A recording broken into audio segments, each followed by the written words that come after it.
double killer, bringing flavor to you. Deliver heat each week like it was catered to you. If it's real, best believe we gon' relay it to you. If it ain't the truth, I guarantee we ain't gon' say it to you.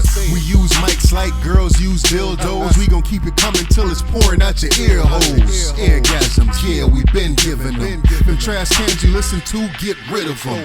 Yeah, cause they don't sound like us. And if they do, then they don't break it down like us. They don't clown like us, get around like us. We from the city, but they don't go to town like us. The flavor we been kicking is what you been missing. Although it's free, we gon' make you pay attention. And there's one more thing that we forgot to mention. Go ahead and like, share, subscribe, and then listen. Bootleg Cable Podcast. Flavor in your ear. Bootleg Cable Podcast. You gonna count me in? No, nigga, kick that shit off, nigga. Loudy loud. Hey, what's going on, good people of the world? It's your boy Killer Kel, man, aka the dude on the left, and I'm with my dude on the right. He goes by the name of P motherfucking double. Yeah, and this is episode what? 113. 113 on the ass, man. We're gonna call this episode right here. You know what I'm saying? Tug and rub. I'll tell you why later. Tug and rub. Tug and rub. Damn, nigga caught me off guard with that one. But yeah, man. Just that's on the deadlocks, man. On the deadlocks. But yeah, man. Shout out to all our, you know what I'm saying, listeners out there. You know what I mean, whether it be on YouTube. You know what I'm saying, the recurrent commenters out there. That's always, you know what I mean, showing us love in the comment section. You know what I mean. Shout out to y'all. Shout out to the ones that show us love on Twitter. Shout out to the ones that's, you know what I mean, rocking with us on SoundCloud. Wherever you rock with us at, man, go ahead, man. The shout outs for you. Definitely. And yo, please just go ahead and take a second to share this with somebody, man. If you fucking with it, somebody else gonna fuck with it too, man. You know what I'm saying? That's the only way we're gonna make it out here, you know what I'm saying, through y'all. So, and if you're watching this right now, just hit us with a thumbs up just because. Mm-hmm. Like, you know what I'm saying? Right now. Hit us with a thumbs up just because, man. Just cause we black, man. Fuck that. Yeah, there you go. Yeah. And we like Killer was saying, man, we on SoundCloud, we on Google Play Music, we on Apple Podcasts. We trying to get on motherfucking Spotify, but I don't know. Spotify kind of whack, bro. I don't know. I don't really fuck with Spotify like that. Okay, man. If you say so. I couldn't tell you why. I'll tell you what's good or bad about them, bro. I think it's got a bad fucking interface, man. Oh, okay. Fucker interface. So what's going on, man? Yo, I'm saying, what's good with you? What's new with you? What's exciting with you? You know what I'm saying? What are you looking forward to? What's some of the you know what I'm saying? Well, my son just turned 6, man. Yeah. And we had a little birthday party for him. You already know that, though, Killer. You know what I mean? We had a little birthday party. Man, your wife could cook, my nigga. Hey, I appreciate that, bro. Shit. That's why I'm with her, man. Bruh. One of the reasons. Yeah, I ate that food, and later on I was hungry, and all I could think about was that food. Like, I should just go by and snatch some up, man. Damn it, man. You tried the I'm sure you tried the curry goat. Yeah, I definitely tried the curry goat. I told her, I said it wasn't. I was like, yo, I said Killer want to come through and be sniffling after. Yeah. The heat wasn't there, but it was for everybody. So exactly, and that's the same thing she was saying. She was just like, yo, I can't do it like that because I was like, nah, man. I said you gotta. Yeah. Boy, Killer gotta come through and. Yeah. But damn, dub. You know what I'm saying? Checked all the right boxes. You know what I'm saying? Other than the heat. You know what I'm saying? Yeah. Just it smelled good, looked good, tastes good. You know what I'm saying? Just didn't have no heat. That's all. But you know what I'm saying? Yeah, man. So shout outs to my little son. Yeah, man. Shout out to look a deal. Yeah, man. 36, man. That's a beautiful thing, man. You know what I'm saying? Bought a nigga some Jordans, man. You did? Yeah. Oh man. You seen that boy rocking them? Yeah, the numbers. Yeah. Okay. Them infrareds or whatever. I don't know what the fuck you call them. Right. Shit. Yeah. I never got Jordans as a kid though, man. And I mean, I was in Jamaica, so I wasn't. I ain't much know who Jordan was at the time. So I feel you. Yeah, and then I probably didn't get a pair of Jordans until I was 23, 24, man. Yeah, when I bought them, I was like, nigga, I ain't never had these pair before, bro. Yeah. I was like, privileged ass little nigga. Yeah. I mean, I don't even call it that because like my boy had bought some Jordans for my son one time, and I bought some, not Jordans, but I bought some, like, you know what I'm saying, high dollar shoes for my son. And I mean, now he's coming like he wants, you know what I'm saying, different shoes. Like he likes styling with shoes, but at the same time, I don't know if he understands or even know what the Jordans are, or what the Jordan brand represents, or any of that. You know what I'm saying? Okay. So I'd just be wasting money on that with him. You know what I'm saying? Cause hey man, I'm wasting money on it with my son too. He don't understand. It ain't like, you know what I'm saying, he going to school flexing on them. You ever Yeah. seen the little shorty with the with the do rag? Yeah, I see. He Yeah. said, "I got my pink do rag on." They don't like. They be hating. Niggas say they don't like me. I don't like me because I got my pink do rag on. Yo, I mean, Hey, but somebody has to put those ideas in that child's head. You know what I mean? Of course. And I mean, I don't want to put them ideas in his head either. Because Yeah, that's the thing. So my son, I show him the Jordans. I be like, you like these? You know what I'm saying? Just because I feel like they dope. I'm like, you like these? He be like, nah, and that's it. I move on. I don't like, oh, nah. You have to appreciate these. These are where it's at. Trust me, Cam. This is what you want. Like, nah. I don't even take mine to the store. I just bring them home. Yeah.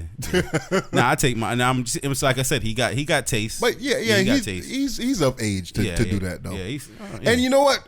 As you say that, my son's starting to get some taste too. You know what I'm saying? He definitely got taste. And I think he kind of like his mama. He got expensive taste, man. Oh, okay. Well, they know what expensive look like, man. Yeah, man. This one right here don't look like the others. Right? This gonna set me apart. Yeah, man. But yo, shout out to you. You know what I'm saying? Your little man. You know what I'm saying? 6 years old, dope, man. Yeah, man. When he start first grade next year? Or this year? Yeah, next year. Next year. Okay. First grade on that ass. All right. Starting on him in kindergarten. Okay, man. And yo, shout out to he's a bright young man. You know what I'm saying? Reading, comprehending already and all that. So, you know. Yeah, definitely, man. He gonna be ahead of the curve, you know what I mean? So definitely. Yeah. So how we want to start this shit off, bro? However, man, you kick it off, man. Tiger. Oh man, why is there beef between Soulja Boy and Tiger? Like, do we need that? It's like an awkward beef, ain't it? Yeah. It's real awkward. Yeah. So if y'all ain't know, Soulja Boy dated Black China for like 2 days. Yeah. Posted a couple of pictures. Yeah. You know what I'm saying? You know, I don't know. Like, what would attract a Soulja Boy, or what would attract a Black China to Soulja Boy?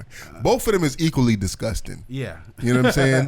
Like, I just look at Soulja Boy and I'm like, damn, yo, he got something, bro. Yeah, like, and look at China and I'm like, yo, she got something too. Yes. She just looks nasty. Yo. That fix-a-flat, it's China. ridiculous. Ooh. Like, why is There's something about their mouth areas. Yeah.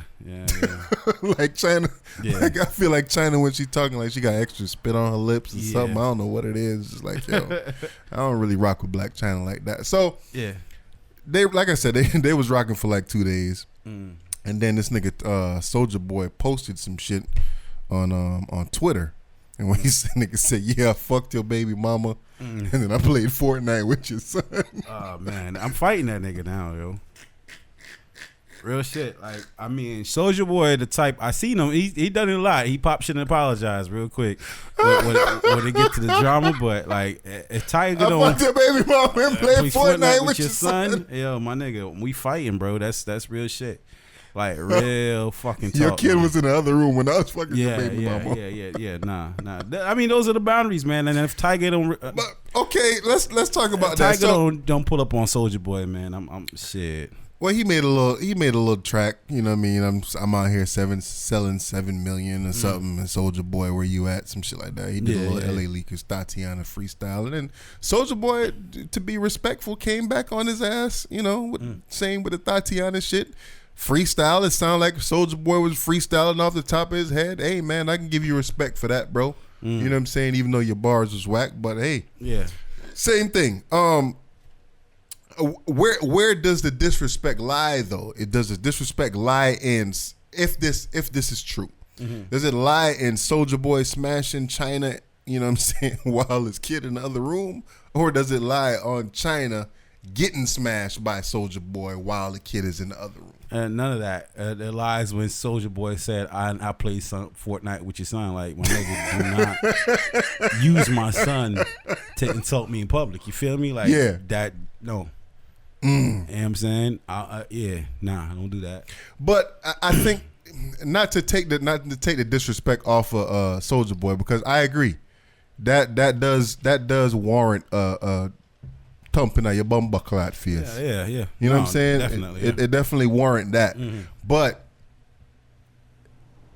ain't that on the baby mama too though? Nah, that don't got nothing to do with the baby mama. The baby mama deserve to get dick too or fucked whatever. That's on her. Like, if the kid is in the next room, my nigga. Like, that's what it is. Whatever. She a grown ass woman. She can do what the fuck she want, man. You know what I'm saying? It just shouldn't be with a fuck nigga that's gonna fucking try to use that and fucking, you know what I'm saying, take claim on me. Like, yeah. You know what I'm saying? I don't fuck bitches and their kids in the next room. You know what I mean? Like, you know what I'm saying? I don't woke up and little baby had my finger in their hand and shit like.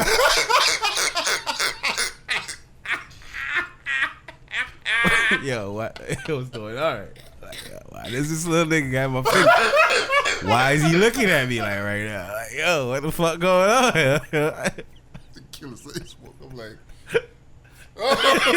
like, got my shit with the little baby hands. You know what I'm saying? The little baby hands. Like, you gonna be my new daddy? Yeah, it's cute and disturbing at the same time, right?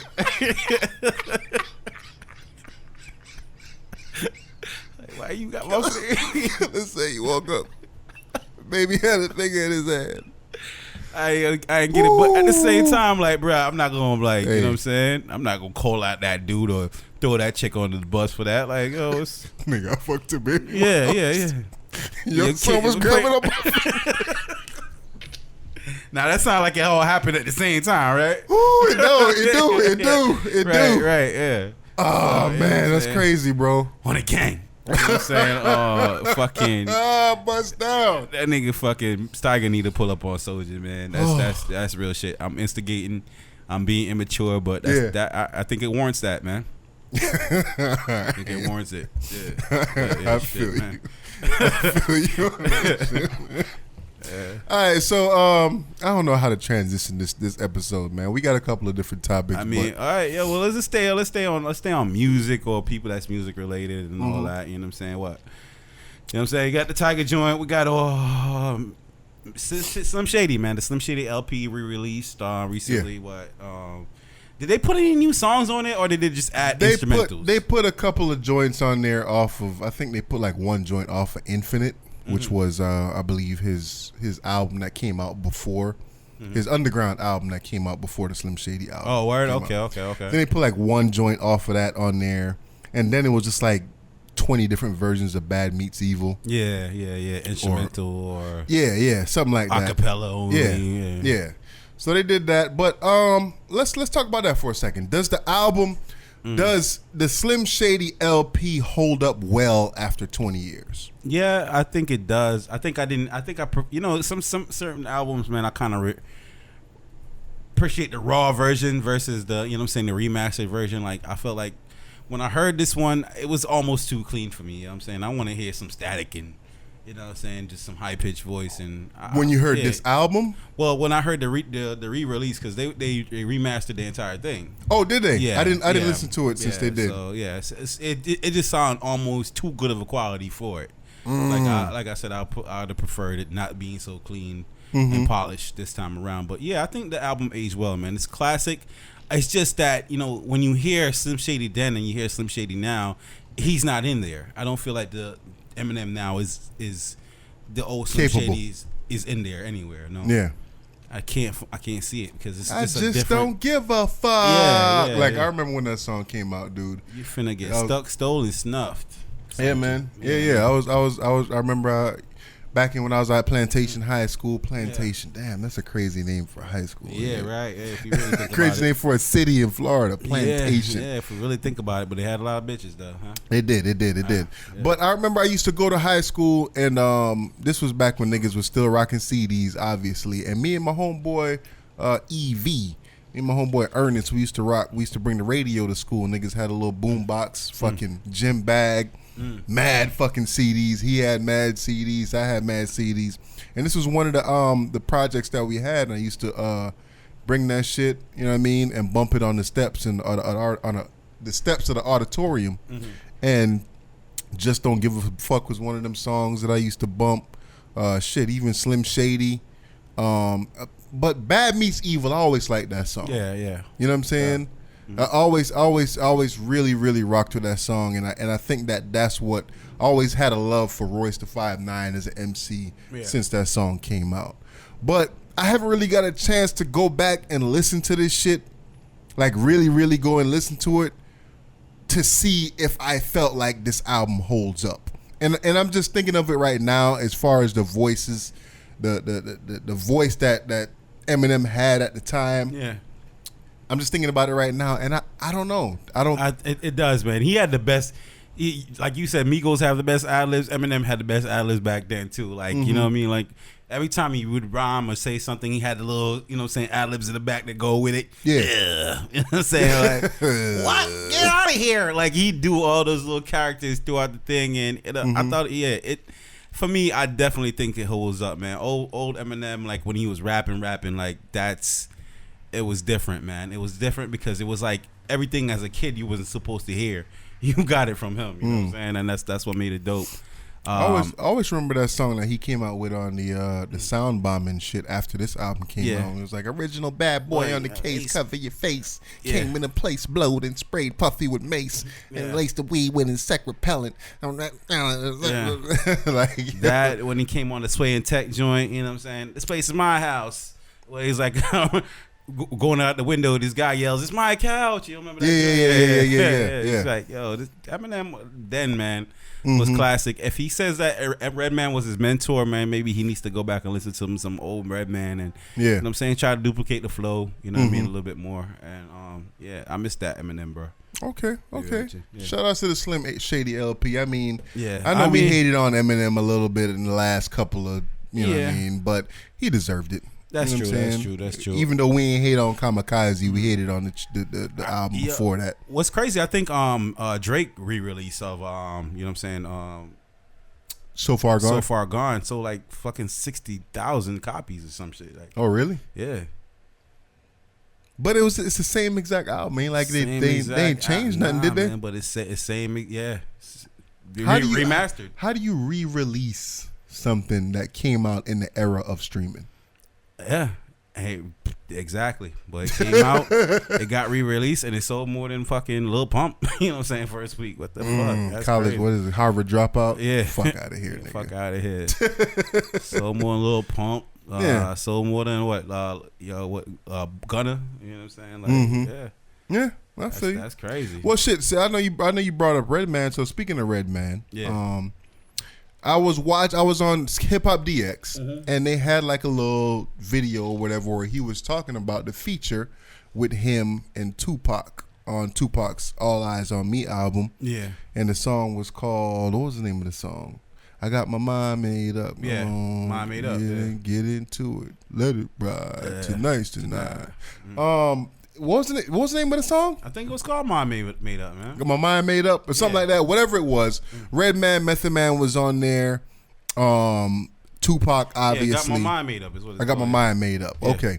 So that was one of the dopest songs. I never was really a big fan of that album for some reason. I never was a big fan of Tupac at all. You know what I mean? And I said it on this podcast before, and I say it again. Not All Eyes on Me. Me Against the World was his best album. A lot of people don't agree, but it was. That's just my opinion. It is what it is. Fuck you if you feel different. But this song was one of my favorite songs, obviously because Redman is my favorite MC of all time. Yeah.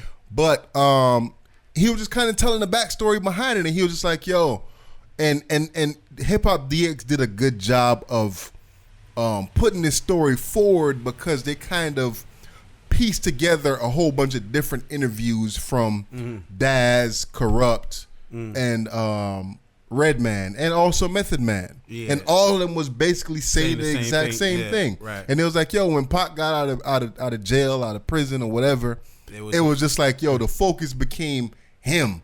So if you was working on something on death row at that time, that shit went to Tupac. Yeah. And they talked about Redman say, yo, he ain't never get paid for the verse. You know what I'm saying? He just did the verse, sent it. Well, what was crazy though too was there was a moment in time where New York didn't know what Redman and Method Man was doing because I'm saying that was around the time, you know what I'm saying, with a lot of beef with Biggie. Yeah. So doing that song with them, it looked like Red and Meth was aligning themselves with them. Okay. When it was, in fact, they wasn't really necessarily doing the song for Tupac.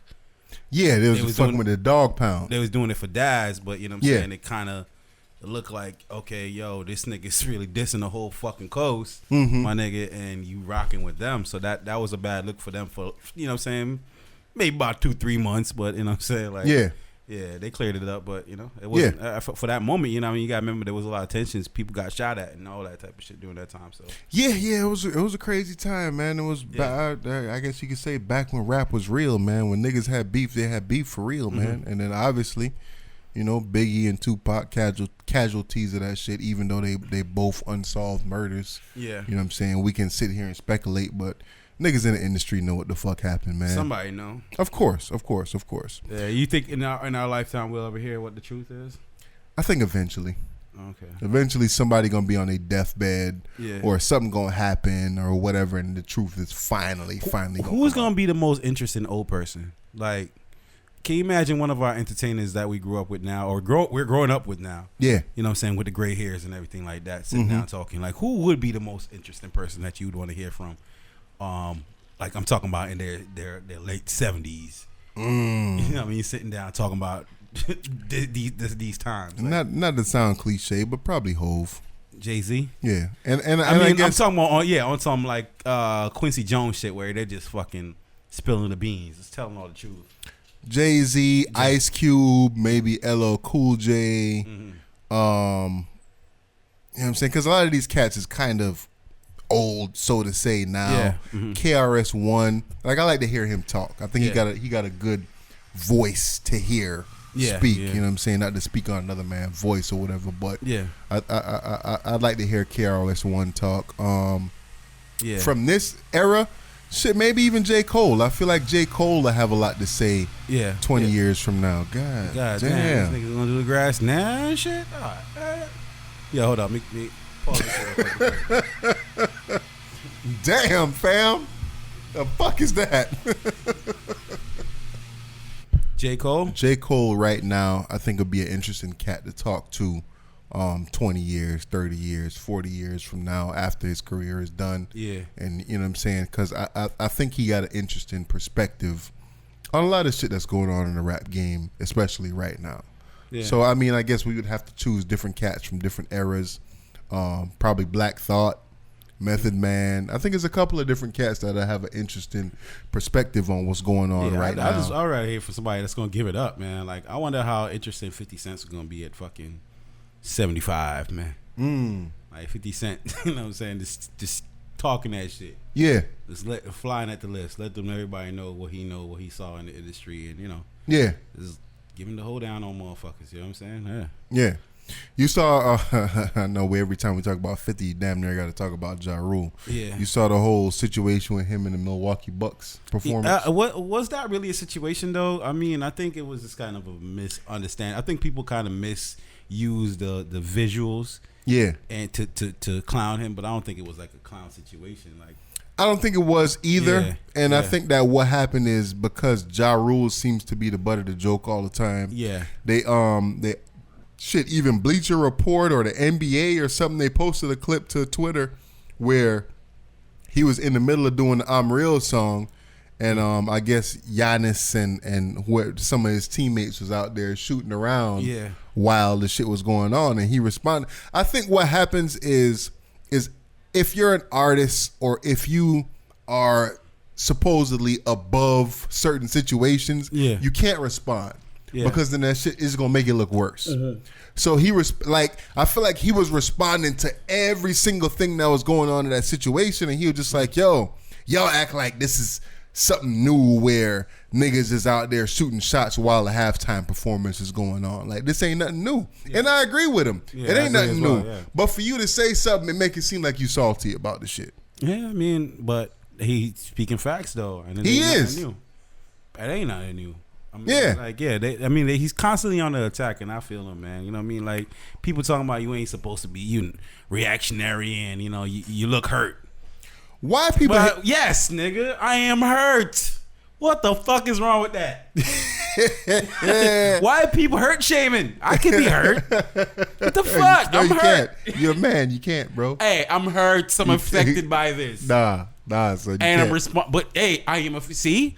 And that's why niggas we can't outwardly express our emotions and the feelings that we're going through. That's why motherfuckers hold it in. Yeah. And then when they do irrational shit, oh, you know what I'm saying? You ain't supposed to stop letting the society dictate to you what it is, man. If you feel a way, go ahead and say it, man. Express yourself. Why all the Ja Rule hate though? Because it's easy to hate. He's became the person that, you know what I'm saying, to laugh at. And I think that's who he is. I have friends that's like that, where, you know what I'm saying, instead of fighting back when they should have, you know what I mean, they allowed themselves to become the butt of the joke. And that, unfortunately, that stain has followed him, you know what I'm saying? Like, but when did he not fight back when he should have though? I think he probably did too much bubblegum rap to fight back. You know what I'm saying? He was too deep in the bubblegum rap to fight back. And I think that's what happened, man. It was just like, releasing all them damn songs with Shanti, and then, you know what I'm saying, 50 Cent came out with the street image and kind of crushed him on that level, and it's followed him since, man, you know. And then it's whose career prospered after that, and 50 Cent's career grew while, you know what I'm saying, Ja Rule served time, and, you know what I'm saying, the optics of it all looks bad. Because, dude, the album with the and then the Fire Festival, you know what I'm saying? That definitely. Yeah. When Ja Rule came out with that fucking the RULE album, I think that's what it was called. You know what I'm saying? I got 100 clips. Nigga, I'm from New York. Nigga, when that song came out, nigga, I was wishing I was from New York when that shit came on. I was like, yo, if I'm from New York and this song is out right now, nigga, I'm blasting that shit in your fucking face. Nigga, when that song came out, and he had Jadakiss and Fat Joe. And that was the same song with Fat Joe. It was like, even Roy Jones was forced to lean back. Nigga, that song was like the hardest shit ever. When that shit came, and people still hated on that shit, bro. And I think it sucks because it had Clapback on the same album. We gonna clap back. But Clapback was hard too, though. But I think that's it was kind of weak compared to what 50 Cent was doing. I mean, but that fucking New York shit. Like I said, dude, when that song came out, I was like, yo, nigga, I'm from New York too. Because that shit made me feel good as a hip hop fan listening to that song. I got 100 guns, 100 clips. Like the fucking hook, the rhymes, everything. Ja Rule flow on that shit. Jadakiss flow, Fat Joe flow. Everything about that song was a fucking one. I agree. So I don't understand, like, yo, this nigga made good fucking albums. He made dope projects. He had a lot of bubblegum shit with Ashanti and you know what I'm saying, when J-Lo and all that shit. When you in that light, bro, when you got that stain on you, like one song ain't gonna do it. Like, it has to be consistency, you know what I'm saying? He had to show that he's capable of doing this consistently and never fall off. And then at the time too, he was going through beef with even fucking DMX, so it was like a lot that, you know what I'm saying, he was dealing with, man. And I mean, unfortunately, he ain't had nobody like to rep with him, like, you know what I'm saying, like Black Tie wasn't doing it. You know what I'm saying? True, but at one point in time, Ja was a well-respected MC because Jay-Z almost started a group with his exactly, Murder INC. They had a fucking, I think it was a XXL cover where it was Ja, DMX, and fucking Jay-Z on the cover. They did shit. If they might have a fucking album worth of songs together. Because they had two, right? What it was that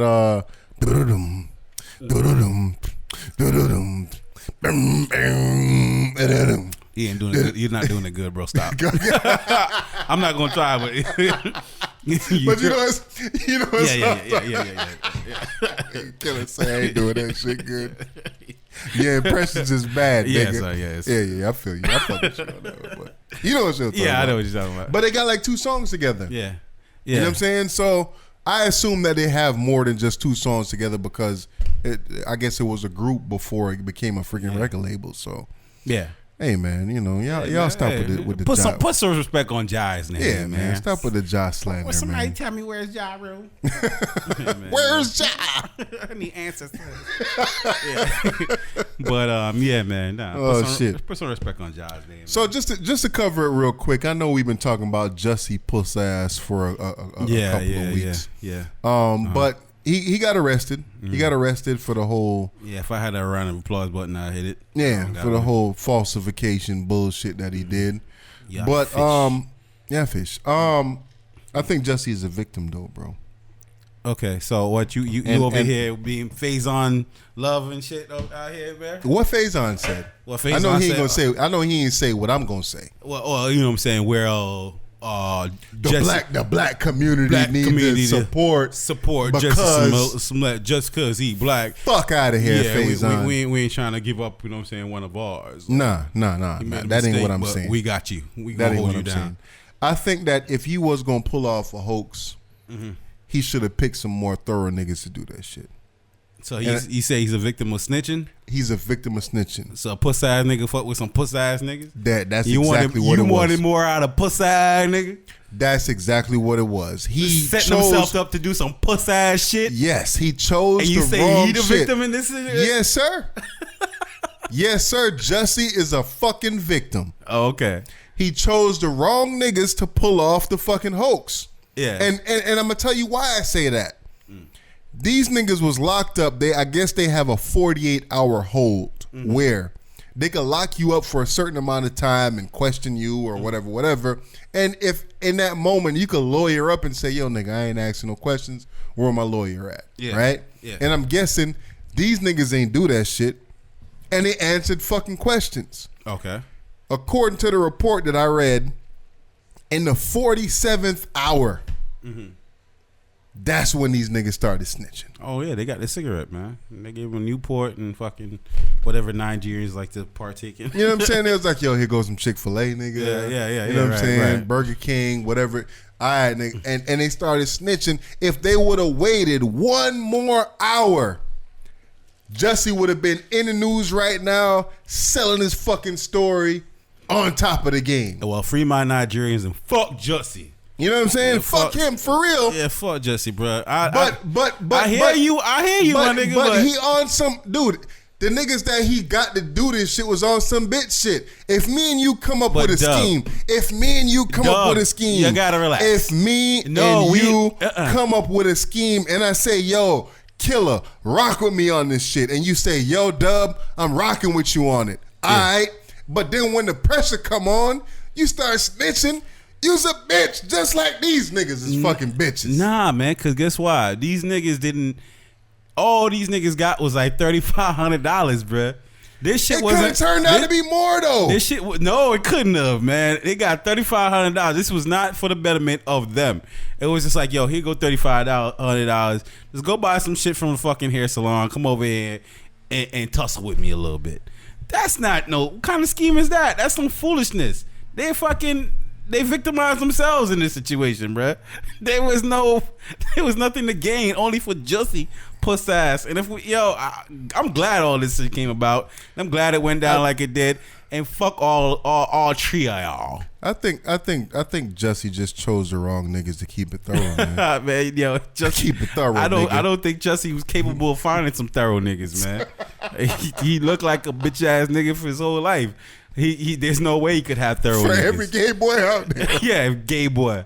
Fought back. Get the fuck out of Jussie here. was counting on that shit. He was counting on the fucking video. Yeah. I just wish the video would be released so they could show that I fought back. Yeah, man. Nigga, if they had video and niggas really, really pulled this shit off right, we would be sitting here as like, yo, man, this nigga Jussie got fucked up, but the nigga fought back, man. Yeah.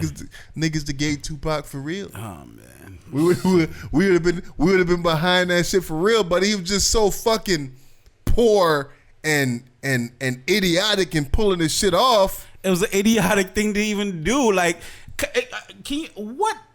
You ever seen somebody in your personal lives, and even for the audience out there listening, do you know about anybody in your personal life that has lied to that magnitude? No. But it's genius. It's genius and idiotic at the same time. It's genius because who thought this shit would have got that big? And he had the right fucking formula. And you know what? Somebody else gonna follow this formula and pull it off. Yeah. Because he had the right formula. I'm a gay dude. I'm a black gay dude at the same time. And this is MAGA country. It's fucking MAGA country, bro. So he had the right fucking mix to make the soup. He just had the wrong fucking chefs cooking that shit up, bro. All right, I'm gonna let you live with that one. That'll be on you, man. But for real though, no Jussie supporting. I'm not trying to say that I'm supporting the nigga. Nah. I'm just saying that he picked the wrong dudes to get the point across. But it's a stupid ass reason to have been doing it in the first place. So I would like if Jussie was robbing a bank. He had gotten caught, I would ride with you right now. I'd be like, man, I'm some puss ass nigga that's this on Jussie, bro. Yeah. You know what I'm saying? Jussie was out here doing dirt, but this type of fucking fuckery there's only a particular type of a person that does this type of shit. And I'm not gonna put a title on them, but y'all know there's only a particular type of person. I'm not saying it's not gay. It's just a particular type of person that has these attributions, and I can't fuck with it. Yeah. No level at all. Yeah. So now, you know what I'm saying, back to the whole Faison thing where I seen him say, you know what I mean, he's one of us. We'll accept you. You know what I'm saying? The black community, let's not give up on our own. And I saw a lot of people responding to that with love and empathy towards Jussie, saying, you know what I'm saying? Yeah, he fucked up, but you know what I'm saying, we still gonna hold you down. Now, what does hold you down mean in that instance right there? What could the black community possibly do to me in this going forward to hold down Mr. Jussie? To me, in this situation, to hold you down mean, yo, we know you lied your ass off, but we still gonna rock with you because it's a possibility that this shit could happen to somebody. Yes. Rock with you and how? What aspect? What rock with you mean? What does it mean? Like, we gonna still feel sorry for you. We still gonna hold sorry? You. I guess. I don't know. Oh shit. Okay. I don't know. Like, but I can't rock with him. I can't rock with him on this shit. Yeah. Like, yeah, nigga, you picked the wrong people to do this shit. Yeah. You picked the wrong story. So that's what you holding them down on. I'm holding them down on. You picked the wrong people, and you had the wrong. Everything about it was, yeah. Hey, Empire. Yeah. Empire fag. MAGA fag. Or like this MAGA country bitch. Like, oh man, like it's cringeworthy because it's like bad writing. It's like bad fucking TV. Like, yo, dude. Yeah, that's what Empire is, bad TV. But like, dude, you could have came up with this story a little bit different than the way you did, and it wouldn't have drawn so much scrutiny. But Lee Daniels tweeted it out. They probably wrote that. That was probably your left out scene on motherfucking Empire. Right. And then they canceled the nigga off for Empire for the rest of the season. Yeah, because that's Fox News, man. That's Fox. But who the fuck watches Empire still anyway? I watched the first season, maybe a little bit of the second, and then after that shit got wild as fuck, I was just like, nigga, this is gay agendas. Yeah. Fucking. Well, Power kind of took over Empire. It was unfortunate, but Power was able to be rated R, whereas Empire was on but Power commercials. So I never liked that comparison either. Yeah, like Power was nothing. It was no similarities between Power and Empire to me, bro. I mean, yeah, I think I could see it, but I don't really know how to articulate the similarities. But however, man, like. For people to say I'm gonna hold Jussie down, for me, I don't know what that means. Like, I can't accept somebody like that. I mean, like, no. When I say hold him down, like I would say I would hold him down in the sense of, yo, you come out, apologize, you do your time. When I see you in the line to drive through at McDonald's, I'm not gonna give you no pressure, my nigga. Like, you could give me you might have gave me five nuggets instead of 6. Like, I'm not going to throw in that you was a lying ass nigga, you know what I'm saying, back in Chicago, you know what I'm saying, in that instance. Yeah. You know what I mean? Or, you know what I mean, whatever establishment you're working at henceforth. Yeah. Is, you know what I mean, I won't hold that against you. But I'm not supporting any show that you want. No. I'm not going to support anything to do with that. I don't think you deserve that limelight. But the funny thing is that on the second chances, but my nigga, I know. On the Robin Roberts interview, that was the best acting that nigga done did ever. Yeah. It was, even though I still didn't believe you, nigga, you did some good ass fucking acting. You was on there crying on cue, all that shit. Like, yo, man, hey man, put this nigga in something afterwards, bro. Yo, man, if that's the case, they could put your girl on something too. They could put my girl on something. Cause women do that shit all the goddamn time. When they want to be a victim, nigga. God damn. All right, now you guys sit there and feel guilty and a bitch. To the third power, nigga. Yeah, don't they put... Dog. When they want to be a victim, how dare you look what you've done to me? Yeah, nigga. We've all seen it. Hey, Any real ones out there? Hey, Jussie, he channeled that inner woman. And I'm telling you, black girls again. He channeled that shit, bro. These gay niggas lowering y'all stock. But yeah, he channeled his inner female, bro, and brought it out, bro. Turn themselves to a victim real quick. Right. And that's the sad part. And people are like, oh, you should go back. I can't watch that shamefulness, yo. That's pathetic, man. But at the end of the day, fuck Jussie, fuck them Nigerian niggas. What they say? Jussie was the first nigga to scam Nigerians. Yeah, that's wild. All right, so Jussie got arrested in the same fucking spot as R. Kelly. You saw that where they had like the little cracks in the wall. Oh, for real? So it's the same where they circled. Nah, where they I took see their that. mud shots. The internet, man. They had they put it side by side. And it was like, yo, Jussie and R. Kelly got arrested in the same spot. And niggas hit the fucking cracks in the wall with the circles and shit. Okay, before we jump into R. Kelly. Same precinct, bro. Before we jump into R. Kelly, okay. This is how the year started out. You know what I'm saying? Bill Cosby went to jail. Yep. You know what I'm saying? The whole R. Kelly thing went down. Yep. We got Jussie out here going to jail. Mm-hmm. What's the feedback on? Mm-hmm. I don't know what's causing the feedback right now. But, yeah, R. Kelly, motherfucking Y&W, you know what I'm saying? Who else? I want to say there was something else, man. It just feel like the year started off as an attack on black culture. Do you feel that way? Attack on black culture? I feel like there's always an attack on black culture, bro. Yeah, but I mean, have you ever seen like? So I don't. 21 Savage, you know what I'm saying? True. Like, Blueface. Yeah. They out there looking for Black Boy JB right now. Like, well, yeah. When you say that, dude, when you start bringing up all the names, it do seem a little excessive, especially from January to February right now. From January to February right now, it does seem a little excessive. Outside of motherfucking Robert Kraft, like it's been black. It's been black. You're right. It's been black, and you know what I mean. Like, and when did Meek Mill get out? This year? Nah, it was before Christmas. December. Yeah, it was before Christmas. Yeah. Okay. Go ahead. So I mean, that's just what I was saying. It was just something I wanted to highlight, man. I'm wondering if that's the thing, but although a lot of the people that's been arrested or you know what I'm saying been caught up, it's been caught up for some extreme shit. Like, you know what I mean? Yeah. I was gonna throw Tekashi in there, but he don't fit in no black culture, so like out of here. You on your own with that one, too. Yeah, Tekashi. But Mr. Kelly, man, he turned himself in. Yeah. When he turned himself in originally, he had, I think it was $1 million bond. Mm-hmm. So from what I understand about bond is it's supposed to be 10% of that, so that's $100,000 bond. Yeah. And he didn't post it immediately. Yeah. So when he turned himself in, I guess it got out to the fans that he needed, and I think they started up a fucking GoFundMe for this dude or some shit like that. Women calling the you know what I'm saying, the clerk's office to find out what they can do to get Mr. Kelly out. How do they post bond for him? What do we think about that?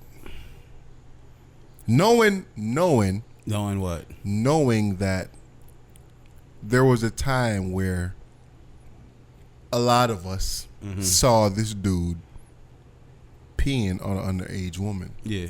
Young girl at the time. Mm-hmm. We know that there has been multiple women that come out and they claim to be both sexually assaulted and verbally and this, that, and the third.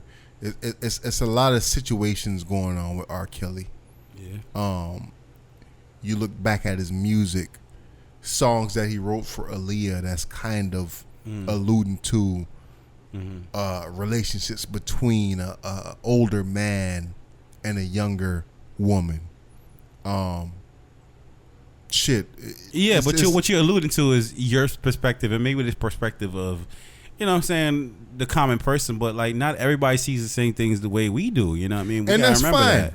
That's fine. So I mean, it for them it's a different thing. For them, they found somebody that they fell in love with. And they focus their attention on that person, and they focus their sense of being on who that person is. Did So you there's see the nothing you can video? tell him that's gonna persuade him any other way, bro. Did you see the video of when he got out of jail? What, recently? He's not. Recently. He's still in jail. I thought he's still in jail. Nigga, he got out. He got out? Nah, I didn't see that video. All right, so let me show you this video real quick of this Mm-hmm. nigga getting out of fucking prison or jail or whatever, and you tell me how you feel about this shit. Because I saw this shit and I was just like, nah, nigga, like y'all got to be kidding me. Just listen to this shit.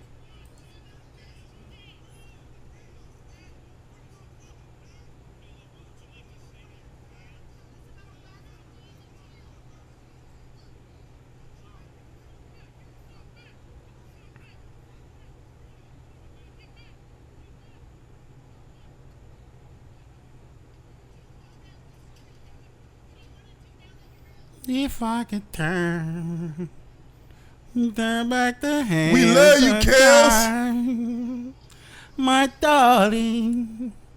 You will be mine. We love you, bro. Bunch of niggas and shit.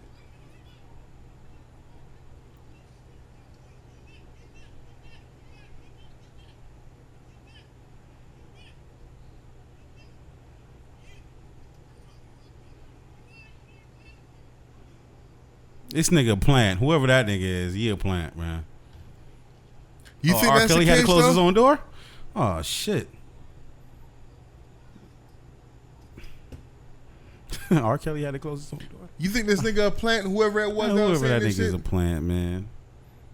We But love you, for R. what? Kelly. But for one person to be saying that, Yeah, it's one. I only heard one person the whole motherfucking time. for that to be said, Yeah. to me, that implies like if one person is feeling like that, it's a couple other people that's feeling like Okay. Well, Dub, here go Dub trying to change the world again. that. Nah, I ain't trying to change the I world, can't man. believe there's stupid people out there. How could there be stupid people? How can they be? How can y'all be so dumb? Like, are you dumb? Are you dumb? Are you dumb? Oh, you dumb, huh? Like, yeah, nigga, there's just people out there, bro. That's just a little. They different, man. They think different from you. They're not you, bro. We love you, Kels. And they could say that. We love you, Kel. They could say that, but yo, we want to see R. Kelly in jail, man. We already signed the agreement, white people. You know what I'm saying? Free everybody else, man. But take this motherfucker. Like, yo, go ahead. I'm sorry, bro. That shit is embarrassing, bro. To watch that kind, and I understand, like you said, Yeah. it's just one person or whatever. But that shit is embarrassing to watch that kind of video and have somebody sitting there screaming for R. Kelly like, "Yo, we love you, this, that, and the third." Da, da, da, da. Like, yo, Yeah. come on, fam. Like, stop it, B.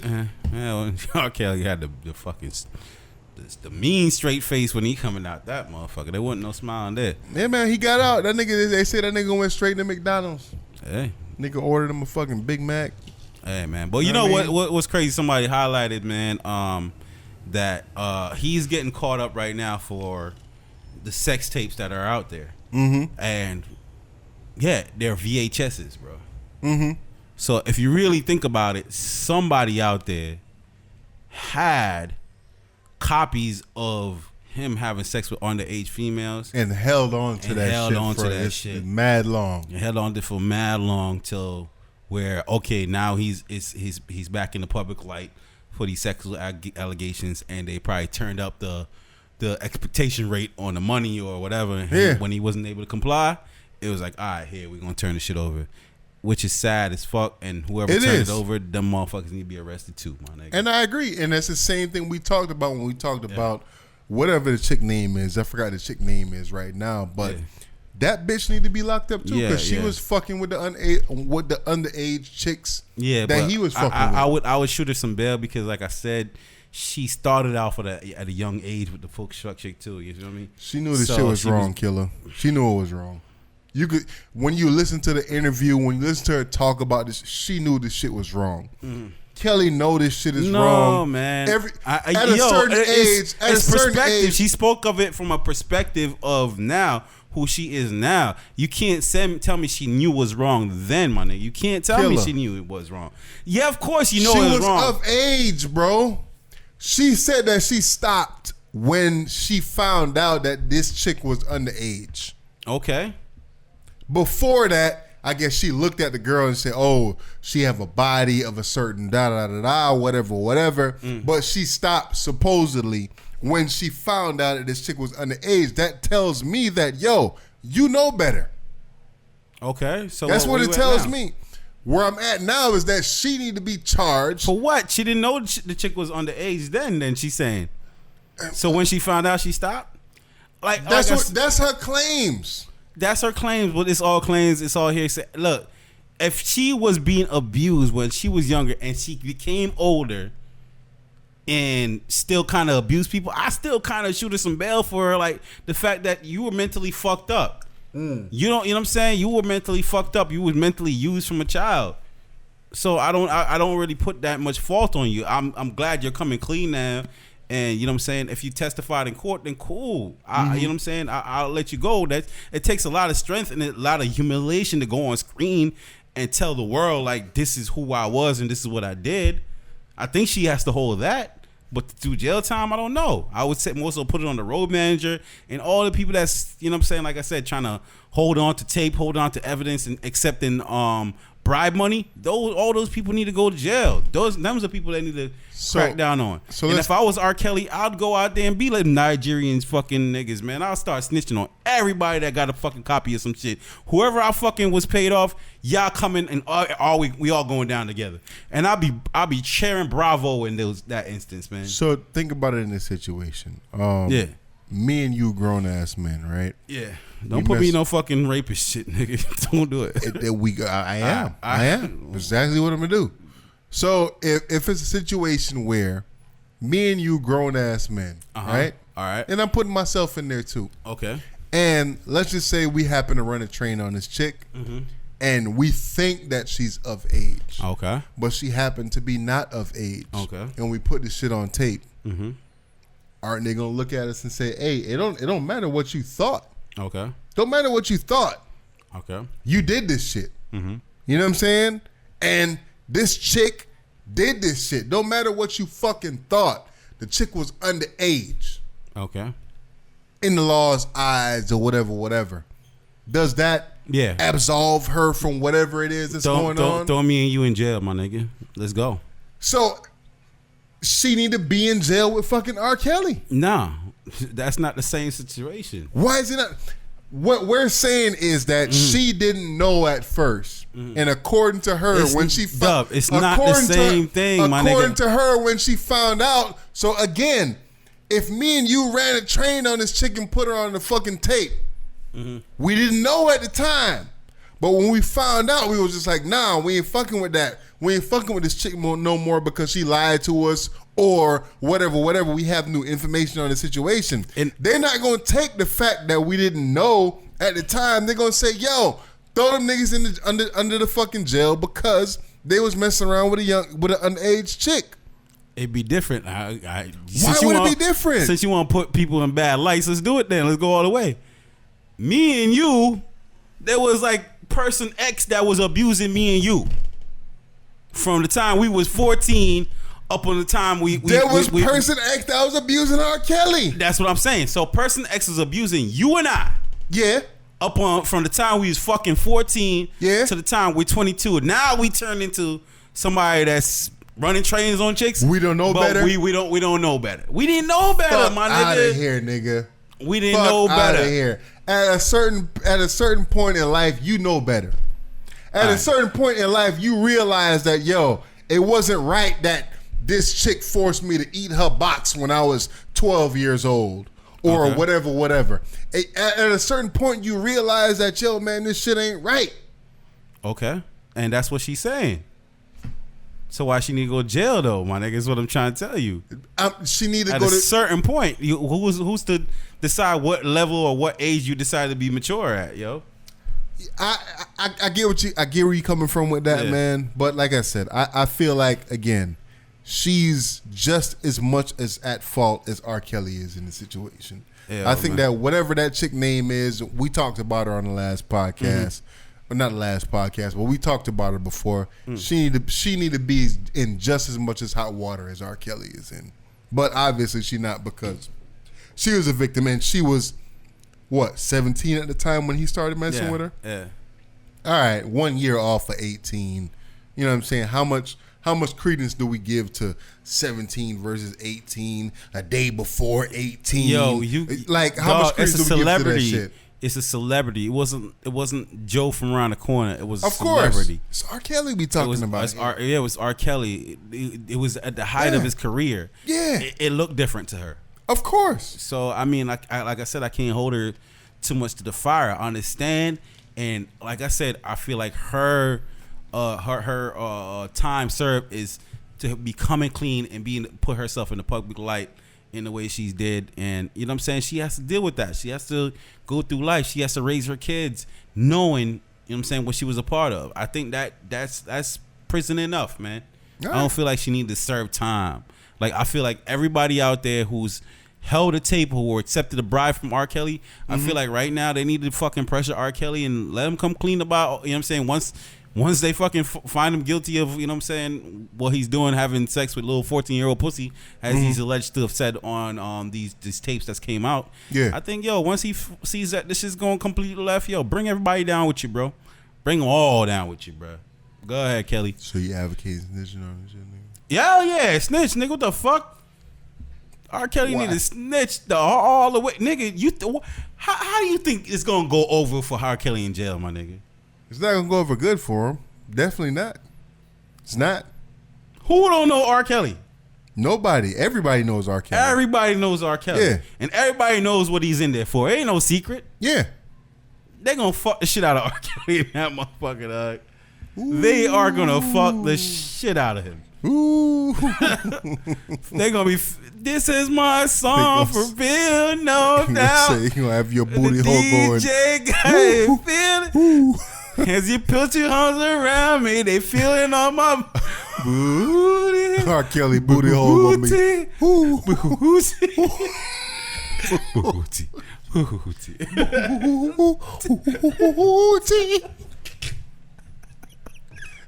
Your booty. Yo, they be having some wild memes, bro. They put up the meme that was like, yo, imagine you won the talent show in prison for the last 6 years, and here come R. Kelly. Nigga, that's fucked up. But they gonna get his ass, man. And like I said, man, snitch R. Kelly, snitch on everybody, bro. They let you down. They put that tape out there, my nigga. Snitch on all of them. Bring them down with you, bro. All right, so let's get on a little positive note for a second. We got positive notes. Yeah. LL Cool J and Ice Cube, they are teaming together to buy some. They gonna buy a couple of sports networks. Right. So what it was is that Disney, I believe. Yeah. Disney owned quite a few sports networks, and the law saw it as basically monopolizing.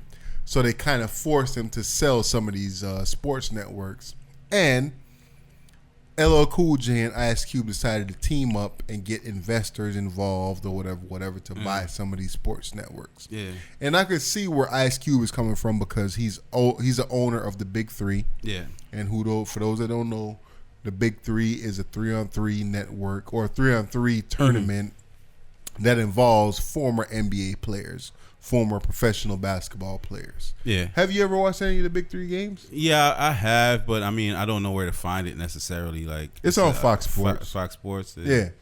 Yeah, so I don't really catch it that often, man. I don't really catch that. I'm not gonna sit here. Although when you back in watching the All-Star game, I really think, you know what I'm saying, no disrespect to Mr. Ice Cube out there, but I think NBA should adapt some of that, man. Yeah, I think like maybe taking the NBA dunk contest on the skills challenge night, and maybe putting the NBA dunk contest in the beginning of the night instead of it being the anchor event.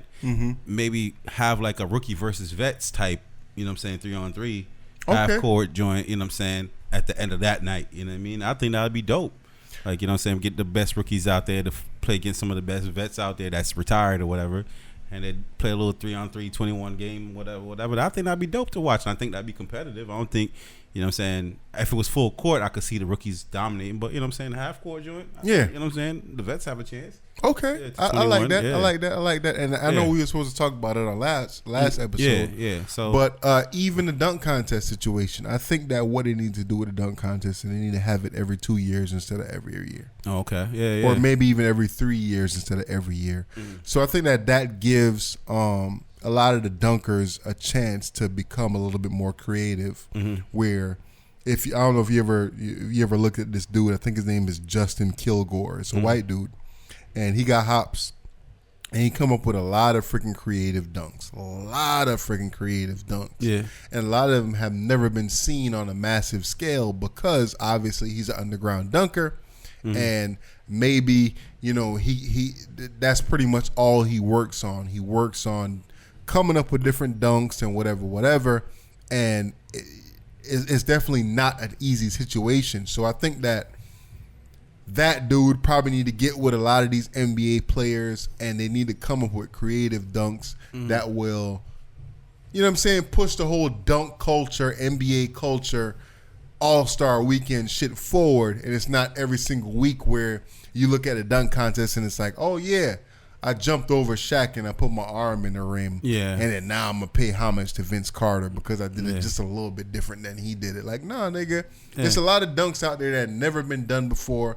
And I think that would be a way to influence and enhance All-Star Weekend. Yeah, true. But at the same time, the dunk contest, you got to look at it because a lot of the people that's involved in the dunk contest is actual NBA players. And, what I mean? Though you can't put it on them to be out there rehearsing and trying to do dunks, what I mean? Like, I gotta save my knees. I gotta save, what I mean? Like, I'm not going out here to be a professional dunker. You feel me? Yes. So that's a different look. Whereas though the gentleman that you described, he's not in no league, so he got time to play with that type of shit. True, but so at the end of the day, it's still a competition. I hear you. It's still competitive because you're going against somebody else. So the same way, you work on your jump shot, the same way you work on your pick and rolls, you work on your defense, you work on this, that, and the third. The same way you work on all that shit. Hey, the same man, way you that work dunking landing is pain on your knees, man. I wouldn't advise them. But to these put is too young much. cats we talking about here, bro. It's not like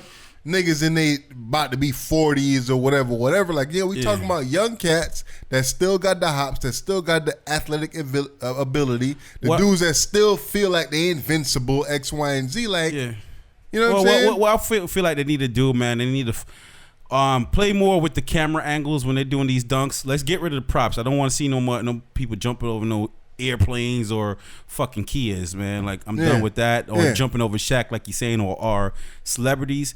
Like, I don't even want to see, like, unless it's like a actual, like, they could do like, layups and shit like that. That'd be dope. But maybe just pay more attention to the forms and just highlighting like the forms and shit. Like, cause sometimes when you slow them shits down, just like in the X Games, you know what I'm saying? When you see these dudes do flips, you know what I'm saying, with the bicycles, they're like, oh, look at the form, da da da. Maybe just highlight that more for the dunk contest. You know what I'm saying? Slow it down, see how far a motherfucker cocked it back, or you know what I'm saying, see from how low he pulled it up, or something like that. And then you know what I'm saying, really fucking critique it and score it on that. And you know what I'm saying, not just what your eye catches in that quick second, you know what I'm saying, doing the dunk or all the whole theatrics of it all. But like I said, maybe they need to don't make it the anchor event because it put too much pressure on that event, I feel.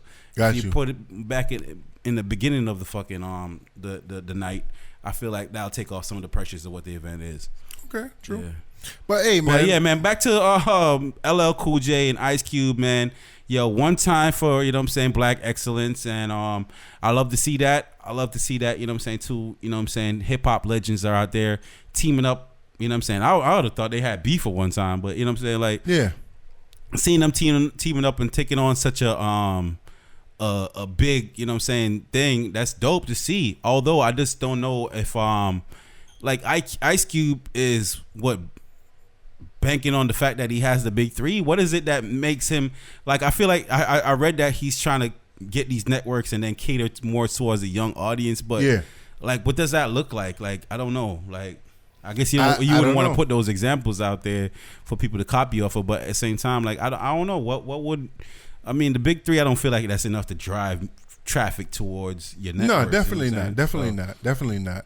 But so, I don't know. These are bit. I mean, I understand how borrowing money and going into investments work where you're not really taking on a majority of the whatever the pressures are or but whatever the risks are. You got to remember, there's billions of dollars involved in this, man. Yeah, like, they got a big team behind them. So yes, they are the face of the whole situation. They are the two names that we're speaking of. Yeah, but they have they have a team behind them of creatives and this, that, and the third. That they'll come up with it, whatever it is that they need to use to reach out to young people. Maybe they interview young people and this, that, and the third. And they ask them what they want to see, but they'll figure it out. So I have confidence that if they buy a couple of these networks and they come out with their own sports content or TV channels or whatever it is that they'll come out with, they'll figure it out, whatever it is, because they have a team. They have a team of people behind them that's dedicated to doing this shit. So. Okay, well, once again, man, shout out to Ice Cube and LL Cool J. For Black excellence. And showing that what Black Power is capable of accomplishing out here. I like that. I think that's a good look. Just hope it's all good content to go with. For sure. What they going? How you feel about Zion busting out of his shoe, man? What do you feel like Nike owe him in this instance right here? Nike specifically don't owe him nothing because Nike has a contract with the university and multiple universities that require them to wear the shoes. Okay. So I don't think Nike specifically has anything to offer or to say to Zion. You don't feel like they lost anything in this? Yes, they did lose something. But what I think that in that instance is Zion being a 6'8", 7, 300-pound dude with the amazing athletic ability that he has, he shouldn't be wearing 2-guard shoes. You know what I'm saying? I feel like they build shoes differently for different players. And I think that this looks bad on a Paul George, not necessarily, but kind of, because he was wearing the Paul George shoes. And I think that Paul George is a 2-guard, right? Or maybe a small forward at best, but Paul George is a 2-guard. And I think that shoe is made for, what a 2-guard does. Zion, niggas big like Zion or whatever, they don't need to be wearing a shoe that's made for a fucking 2-guard. My nigga, shoes shouldn't be exploding on nobody, my nigga. I agree with that too. You know what I'm saying? I don't give a fuck. Yeah, I gotta put this through extensive fucking processes. Yeah. You're a $1 billion company. You're the most successful athletic company out there in the world. Yeah. Like I would have at this point I would expect a certain level of quality from you guys, regardless of who has it. It's the athletes wearing it, and the athletes are out there performing. You got to factor in everything. Yeah, and that's on y'all. And shoes, like I said, I could see if it came apart at the seams a little bit. The front flopped off, nigga. The whole bottom busted out. That shit bust down, Tatiana. Down, man. That's for my dead lokes right there. Bust down, Nike-ana bust the fuck down, bro. Bust that shit wide open. Right? Bust it wide bust it wide open. Hey. The whole shoe bust wide open. So I feel like right now, Nike needs to do something in regards to that. They need to address that, man. They need to apologize to that young man. They do. They need to, as soon as he gets into the league, he need to get the best deal ever from them. You know what I'm saying? But did he injure himself? Like really? Yeah, he came off the. I mean, it was like a sprain or some shit. But he came. But like, to me, I'm like, I didn't go up for a bad rebound or nigga didn't cross me or. You know what I'm saying? It wasn't on something of my doing. I was just out there. I tried to stop on a dime. My shoes gave out. So now I'm thinking, even if I didn't get really injured that much, what if I did offer some shit I ain't have nothing to do with? Yeah.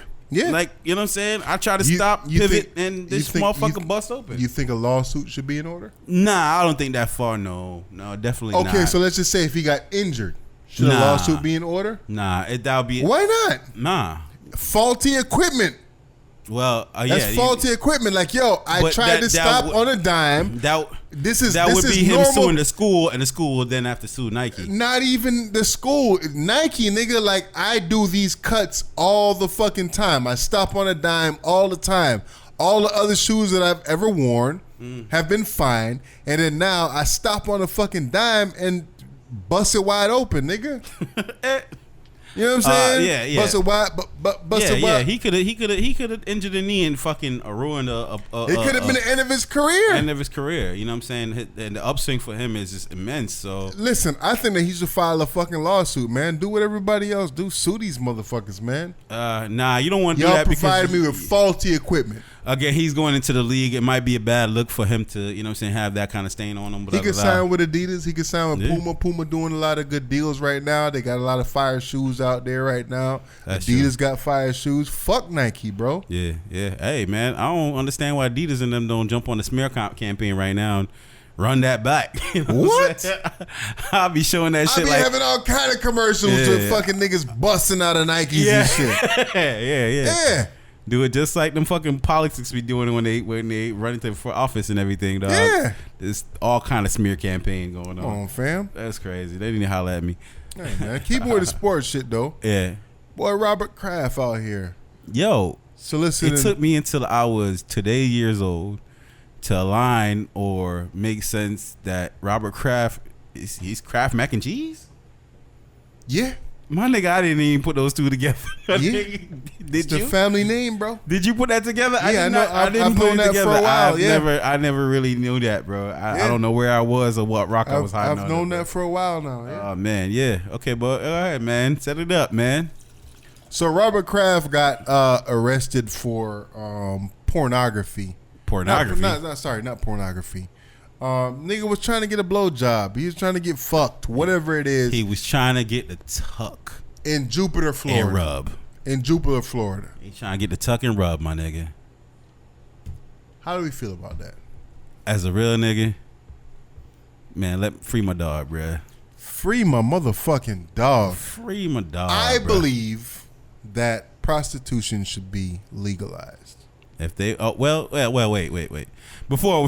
me be responsible before I become irresponsible, right? Because reading a little bit about this, it seems like that particular place was under investigation for human trafficking. So if it's under that light or under that umbrella, I understand where this is all going, and I do too. And to the aspect of prostitution, if it's legal, if they're willing participants, but if they're not, then you know what I'm saying, actions need to be taken. But however, if I as the consumer didn't know that this is a, you know what I'm saying, sex trafficking ring going on over here, I shouldn't be held responsible in that light. You see what I'm saying? Or in that vein. I understand maybe it's illegal in Jupiter, but how's it illegal there? But it's legal in Vegas and other areas like that. But at the same time, like, you know what I mean? Mr. Kraft just got himself a handy, bro. Like, what, we mad at man for getting a handy? I'm not mad at him at all. And you know what? The tug and rub, man, nigga. And you know what? I think I actually spoke about this on the podcast. And at one point in time, I was just like, yo, man, I would never pay for sex, or I never And at the time, or maybe even now, I'm thinking of this shit now. It's like, yo, man, I'm 36 years old, but I ain't out the fucking game like that where I can't get something. Yeah. Bro, you know what I'm saying? Like, that's not the case. Yeah. So but until is 70. Yeah, until a nigga is like out the game. Yeah. It might be a little different. Yeah. It might be a little different. Like to be honest with you, I don't mind this dude paying for a fucking handy, paying for a blowjob, or paying for some fucking pussy because, yo, this dude is 70-something years, 77 if I'm not mistaken. Yeah. I think that I had looked it up recently. This dude is 70-something years old. He ain't got no wife. He ain't married. Yeah, whatever, his wife passed away. Yeah, like, yo, let this like, man. Why am I gonna get involved with some woman that's potentially gonna rob me? Or let this man get some sexual satisfaction as long as this shit is regulated. And when I say regulated, we talking about women that's old enough. Yeah. Women that realize what kind of trade they getting into. Yeah. you know what I'm saying, license, if they, you know what I mean, you got to take an STD test or whatever the case is. Like, yo, man, regulate this shit like y'all regulate every other fucking industry. Right, yeah. Yeah, Yo. I mean, I hope they don't get into the whole cancel culture of him. Like I said, yeah, if I could see why, you know, people might say, you know, if it was a player that did this, you know, they would probably suspend him or kick him out the league and all that shit. And I wouldn't say that's right either to do. And I'm not saying do it to him because they'd have done it, but at the end of the day, man, that like it ain't foul. If they were selling pussy and he's willing to purchase, then that's a good transaction for me. I would say, like, you know.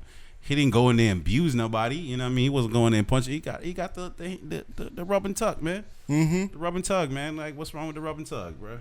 Like I said, I don't. You know what I'm saying? Like that was crazy. Is he flew down there before he went to the championship game between, you know what I'm saying?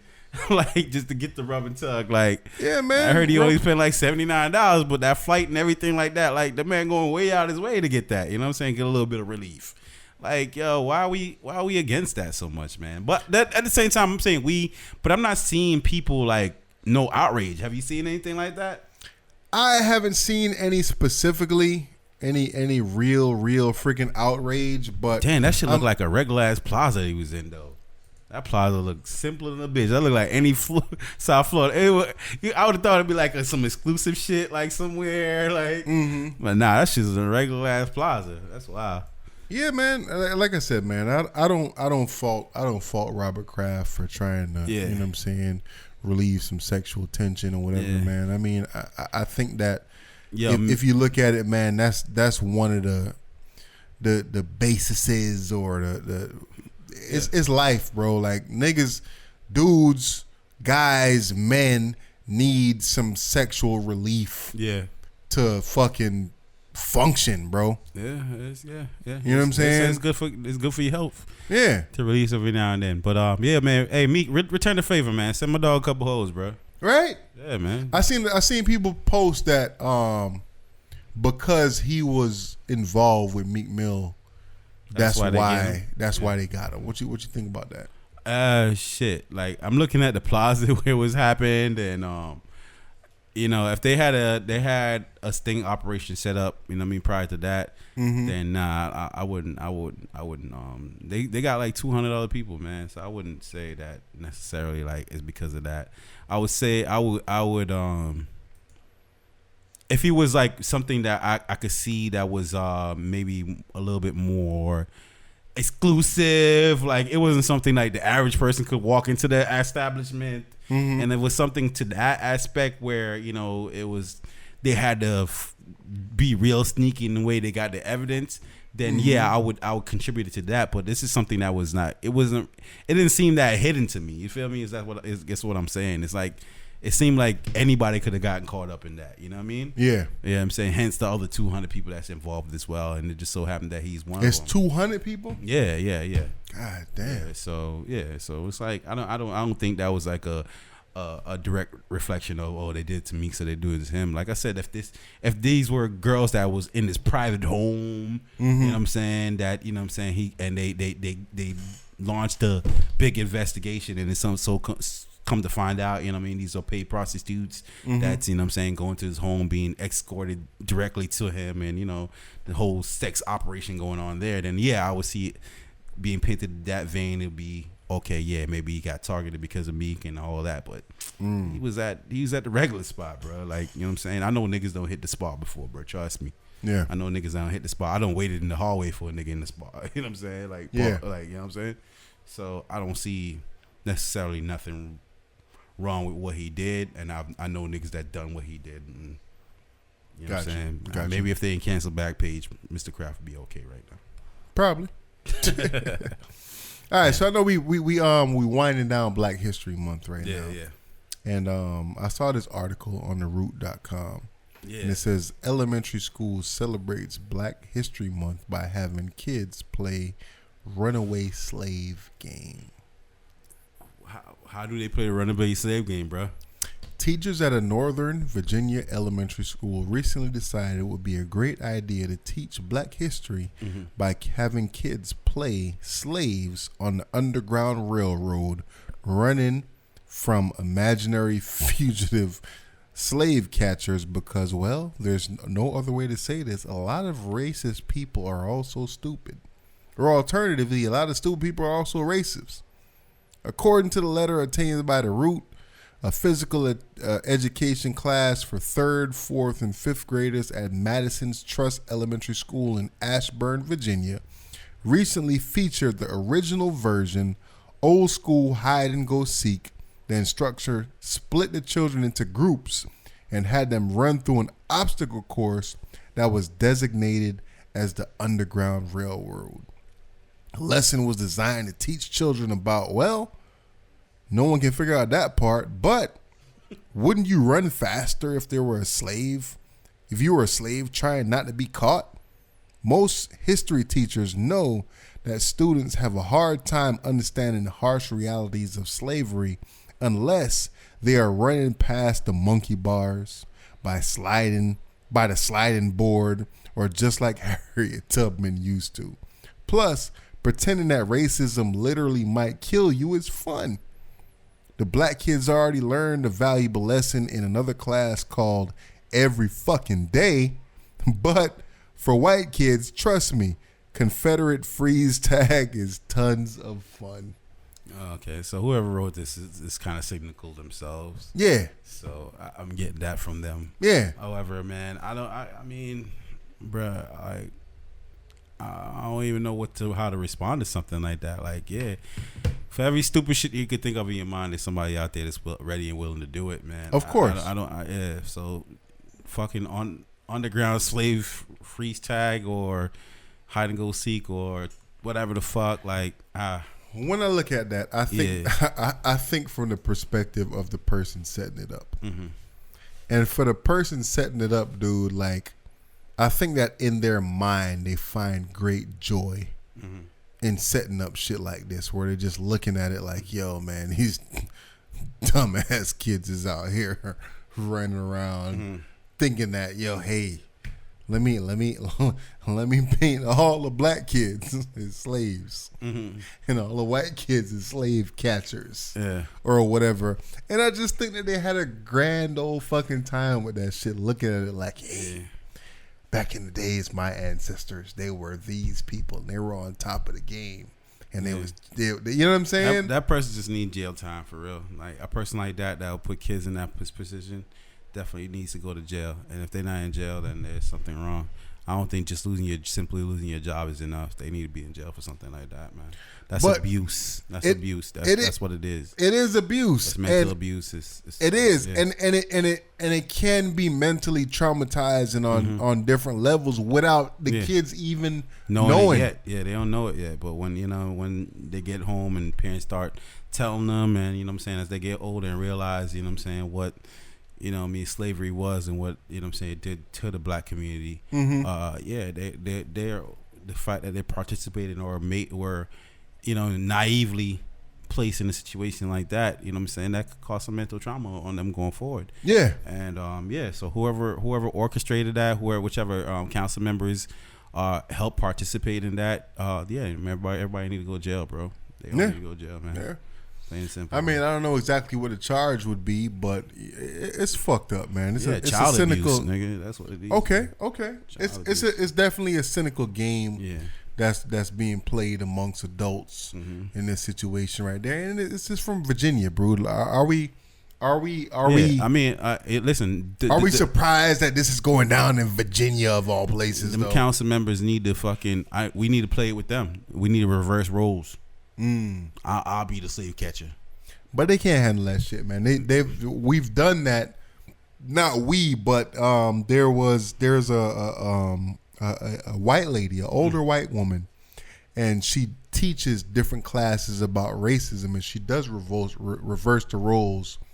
And dude, 95% of the time, the white folks can't handle that shit when she reverses the roles. Oh, for real? I forgot her name, dude. It's a white lady that's out there that's teaching race relations, and she's teaching what black folks go through with racism every single day and da da da da. And you know what I'm saying? She has like certain classes where she kind of sets it up where a certain group is discriminated against. And 9 times out of 10, bro, 9.5 times out of 10, the white folks that's being discriminated against can't handle that shit, bro. Oh man, it's a minor form of it though, and that's a better lesson. I don't feel like that's a method of torture that might help. You know what I'm saying? Give people more perspective on, you know what I mean, what others are succumbed to, not just black people, but people of color, and you know what I'm saying, people from different ethnic backgrounds or sexuality or whatever. You know what I'm saying? You got to try to understand what they go through, and you know what I'm saying, throwing hate or,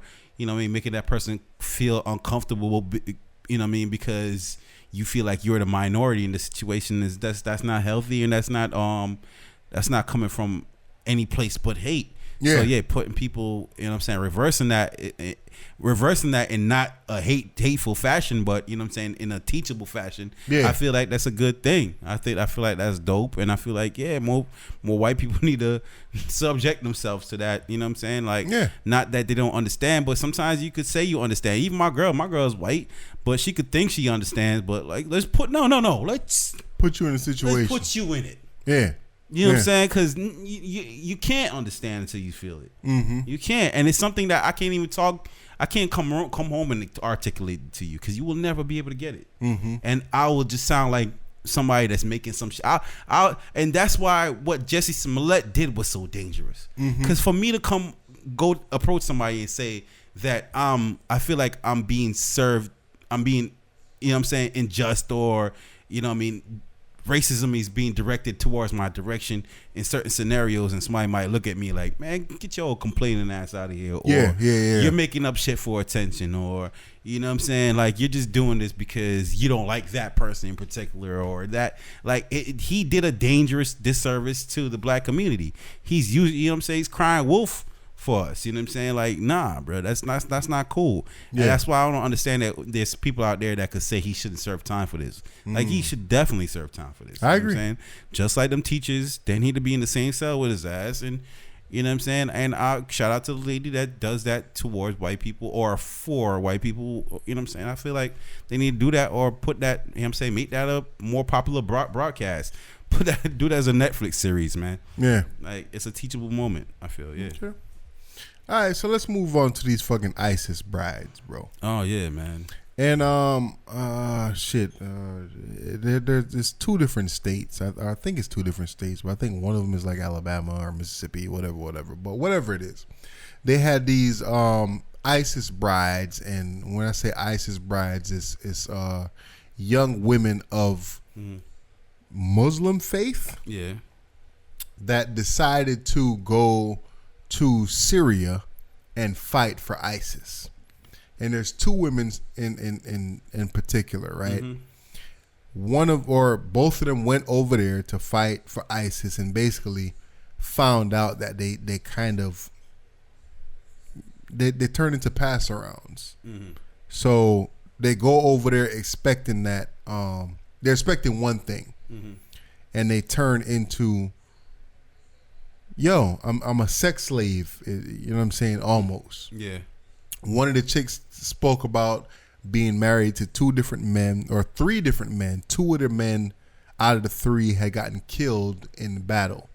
And the 3rd of the 3, she ended up having a child for this dude. So this chick went over there, I think it was at but somewhere between the ages of 17 and 19. She went over there to Syria. She went through Turkey to get to Syria or whatever, and then decided to fight for ISIS, and they turned her into an ISIS bride. She has a child now, and then she's finally bust down. Yeah, she bust down, Tatiana, and she's trying to look at it through different lenses now, because she has a kid, and she's thinking more about her child now than she is about herself. Yeah. So, and this is both of the chicks. Yeah. And I'll tell you the names in a couple of minutes after I look it up. But how do we feel about that? Like, they both of them one of them is from the UK, and the other one is from here in the southern United States of America. In the southern United States of America. So they want to come back. They want to come back. And right now, Donald Trump is personally on the matter, and he's like, fuck them. Yeah. Let them stay over there. Mm-hmm. You know what I'm saying? And the father is trying to sue, the government, basically saying that it's unlawful not to allow her to come back. Mm-hmm. So he's open. Yeah. Go ahead. Nah, I mean, you can play that. That might be rundown in the weekend. That's like a 10 minute video. He trying to. Okay, so they're trying to sue the United States. You know what I'm saying, in regards to that, because in the legal sense, I feel like they're right. Mm-hmm. If legally they should be allowed back. The young woman from Alabama who was sent to Syria to join ISIS for 4 years, 4 years ago, but now wants to return home should face the U.S. justice system. The woman, Hoda Muthana, went to ISIS-controlled territory in Syria in 2014. She began pleading to come home early last week, saying she regrets joining ISIS. Go ahead. Hoda, Hoda Muthana is her name. Yeah, HOD. All right. Yo, she should come back and she should get thrown in jail. And I don't know what that time should be. I would feel like somewhere in the range of 10 to 15. I feel like it is be appropriate for her. But you know what I'm saying? Yeah, she should be allowed to come back if she'd like to come back. But she should be facing jail time. However, from her perspective, she don't feel like she should be facing any jail time. Yeah, I say absolutely. If you joined ISIS, you went there for a sole purpose, is to fucking cause harm to Americans. That's what ISIS is, right? Yeah. So if you go there to join them, and then you go there, they all busting you down, running trains on you over there. Then you know what I'm saying? That's unfortunate, but it wasn't like you was going over there for a justified means. Like you was going over there to cause harm to people. Another woman, this woman is from the UK. Her name is Shamima Begum. She was a little child who made a mistake, and she pleads for her return for UK citizenship. So both the UK and the US are pretty much doing the same thing, saying like, yo, you are no longer a citizen of the United States. You are no longer a citizen of the UK because basically you went over there to fight against what our country stands for. So do we really feel sympathy for the chick from Alabama? And do we really, really feel sympathy from the chick from the UK? Or do we look at it and they say, you know what? These was young underage chicks at the time, 17 years old, around that age. Sympathy. And they thought that the cause that they was fighting for was the right cause. Nah, sympathy is not the word I would use for it. I wouldn't say I feel sympathy. However, I feel like if the United States, they have used that as a excuse to go over to those countries and fight and blow up countries and, you know what I mean, take over and put fucking soldiers on the ground for humanitarian reasons, right? So is this not a humanitarian situation right here where these people are saying, yo, we're being abused over here, please accept us back?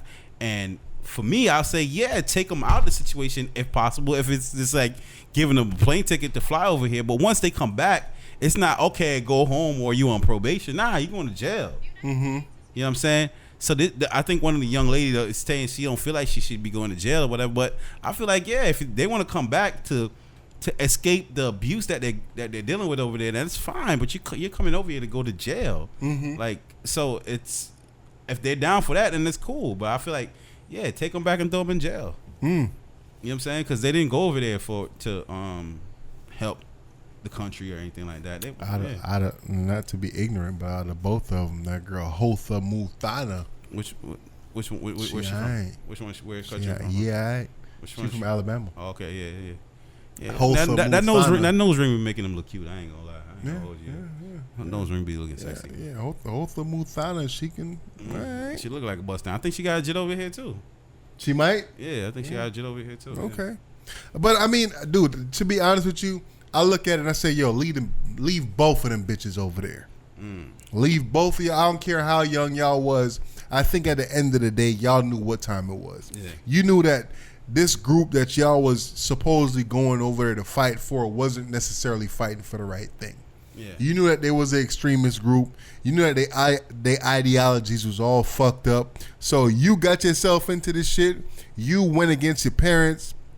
You collected money or whatever it is to find your way to get there. Yeah. To have kids with these dudes or whatever. Stay your ass over there and figure that shit out. That's how I look at it. Yeah.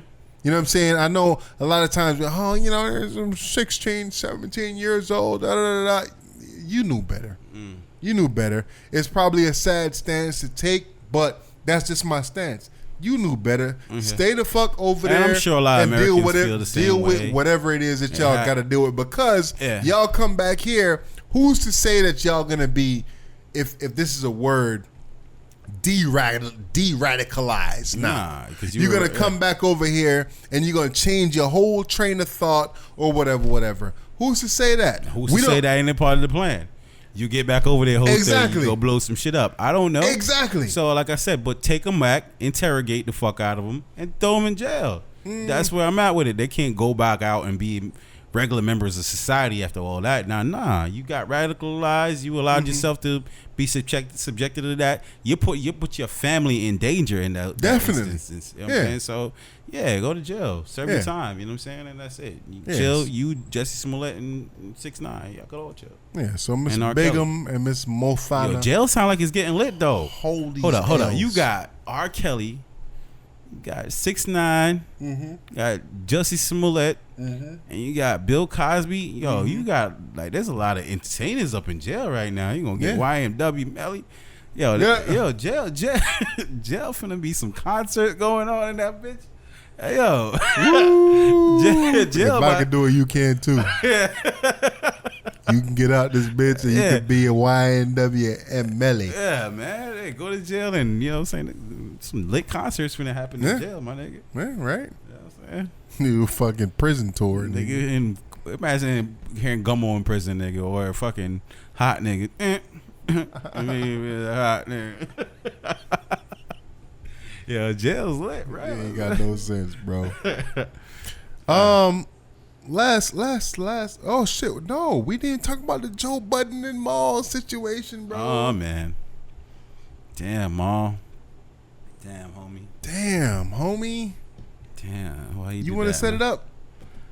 I mean, I don't really know how to set it up, but I'll give it a shot, man. So pretty much, somebody somewhere out there went ahead and dug up some old tweets from Maul and Ice of the Joe Budden Podcast. Ice is a friend of Joe Budden's. He's been on the podcast a couple of times, but you know what I'm saying, somebody that, you know, he's mentioned often on the podcast as a good friend, close friend. And I feel like Joe Budden's has always been scrutinized for his choice of women, not particularly from the dark skin complexion. Usually a lot of Latin women that he's involved with. Mm-hmm. So his close friend Maul, who is now a reoccurring member of the podcast and of the show that you can see on Spotify, YouTube.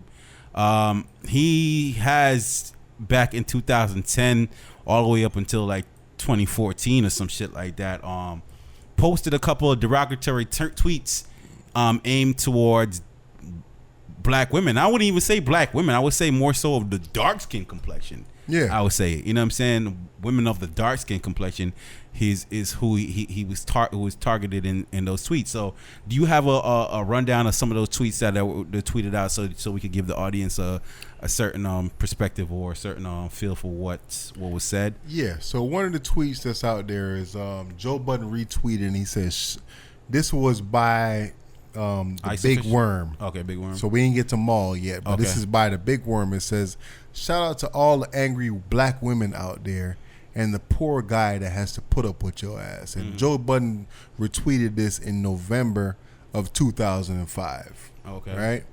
So then we got to who's this? Ice. Yeah, this is Ice again. Yeah. It said, if they dark skinned, I'm throwing them in the toaster. Mm-hmm.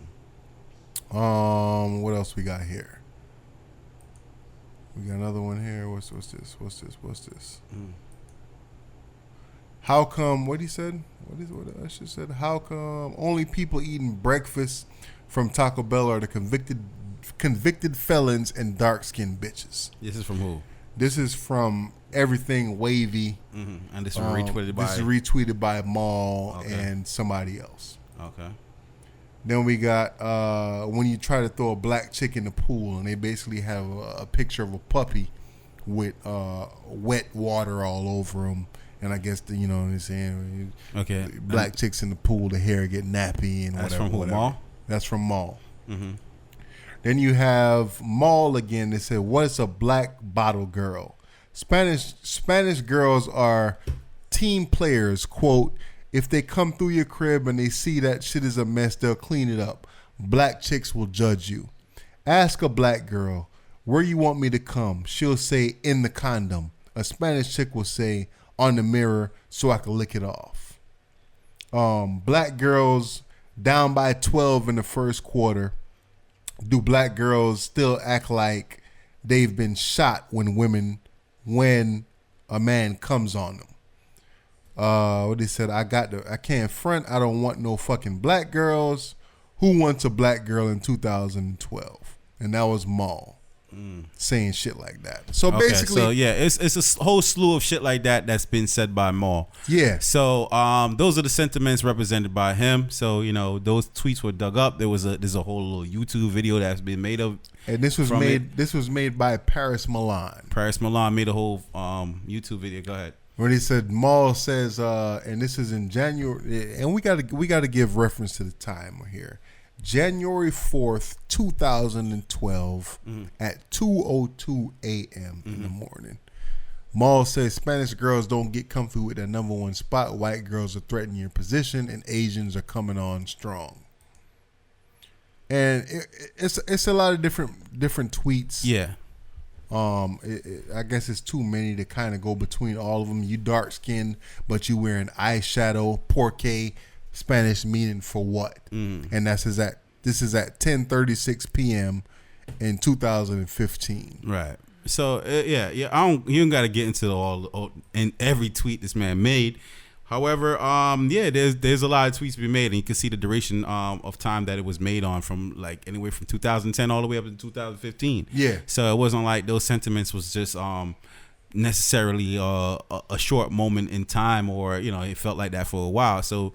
You know what I mean? And even the most recent ones just 4 years ago. So, you know what I'm saying? And it's what it is. So now, how do we feel about those tweets being dug up? Do we feel like, I think I went on his Maul's page, and you know what I'm saying, he said, yo, me today, you tomorrow, you know what I'm saying, type sentiment, you know what I'm saying? So how do we feel about, do we shoot people bail for their sentiments in those times? Like, I don't think that you necessarily shoot people bail, but I look at it and I say like, yo, man, I assume, or I would hope that people's philosophy changes over the years. And even when we say 4 years ago, yo, you a different dude, I'm a different dude that you was 4 years ago. Not to try to sit here and take up for Maul or whatever the case is. I think all the shit that he said was fucked up. But then again, I'm pretty sure I got some fucked up tweets out there. You know what I'm saying? Not on this level, but I'm pretty sure I got some fucked up sexist type tweets out there where people could look at my shit and they say, yo, damn, this nigga Dub said some crazy shit about women. Yeah, you can listen to the podcast and pull up a couple sexist shit I've done said. Yeah. But at the same time, homophobic, whatever. Like, it's all on there. Okay. So I'm not, like I said, I'm not sitting here trying to take up for Maul or whatever the case is, but some of this shit, I look at it and the time. I look at the time and I say to myself, like, yo, after 10 o'clock, 2 o'clock in the morning, whatever, I assume that, especially Maul saying that, yo, yeah, I used to smoke weed on a certain time. I used to drink. I'm trying to stop drinking or whatever. I think that all of that plays in a factor in here where you can look at it and say, yo, maybe I was a little bit of drunk. Maybe I was a little bit high. Not to excuse the shit, you know what I'm saying? Because a lot of people look at it and they say, yo, this is, when you talk to drunk people, they're going to tell you exactly how they feel. When you talk to people that's high, they're going to tell you exactly how they feel. You know what I'm saying? So not to excuse it, But I think that when you look at the time of a lot of these tweets, it's like, yo, man. Yeah, I mean, know what I'm saying? And I'm not even trying to shoot him bail like that all the way. I understand. Like people, I would say people are allowed to change and they're allowed to grow. And I can't. I'm not going to necessarily say the person he was then is the person he is today. Yeah. But however, that sentiment was consistent over 5 years. Yeah. And this is in your adulthood. This is him in his 30s. Yeah. This is not him in 21, 22, 23, 24. Yeah. This is him like somewhere 29 to 34. Yeah. You see what I'm saying? So you're a grown ass man making these sentiments. Yeah. And my second part of this is I got friends that think that way. Mm-hmm. And I've never thought to judge it. Like I've never thought to say, oh nigga, something wrong with you. Nigga, I might life it off because you my man. Yeah. But at the same time, now I'm really looking at him like, oh shit, black women are on the attack. There was a certain vibe that, you know what I'm saying, that people have about black women. Yeah. You know what I'm saying? And maybe I'm a victim of not, or, you know what I'm saying, I'm guilty of not acknowledging that in the past. Gotcha. Because, you know what I'm saying, I've had friends like, yo, I don't want no darkie. And said shit like that to me. You know what I'm saying? Yeah. And, you know what I mean? They say I ain't want black women, but I don't want no darkie. So, you know what I mean? Maybe they like the more fair complexion women or whatever. Yeah. Whether that be a fair skinned black woman or a fair skinned fucking, you know what I'm saying, Latin woman, whoever that is. Most of all, me loves me Browning. Browning. Yeah. Even Buju on that. That's a Browning is he's talking about a fair skinned female. Yeah. You see what I'm saying? So for a while it seemed like love me car, me love me bike, me love me money and ting. But most of all, me love me Browning. Right. So I mean, with that, I feel like that's been a thing, and it's taking me till now to realize, oh shit. Yeah. Damn, yo. That's foul, B. Hey, well, I mean, not to absolve, or I don't know if I'm using the right word for myself. Mm-hmm. Nigga, I got a child from a dark skinned woman, and I got a child from a light skinned woman. I love both of y'all motherfuckers. You know what I'm saying? So like, what are you trying to say? I don't know what you're trying to say. I'm just saying. Never mind. Just speaking for myself. Like right. me personally, dude. I feel like when it comes to dark skinned women, I find an attractive dark skinned woman more attractive than an attractive light skinned woman. Okay. You know what I'm saying? I don't know why that is, but that's just me.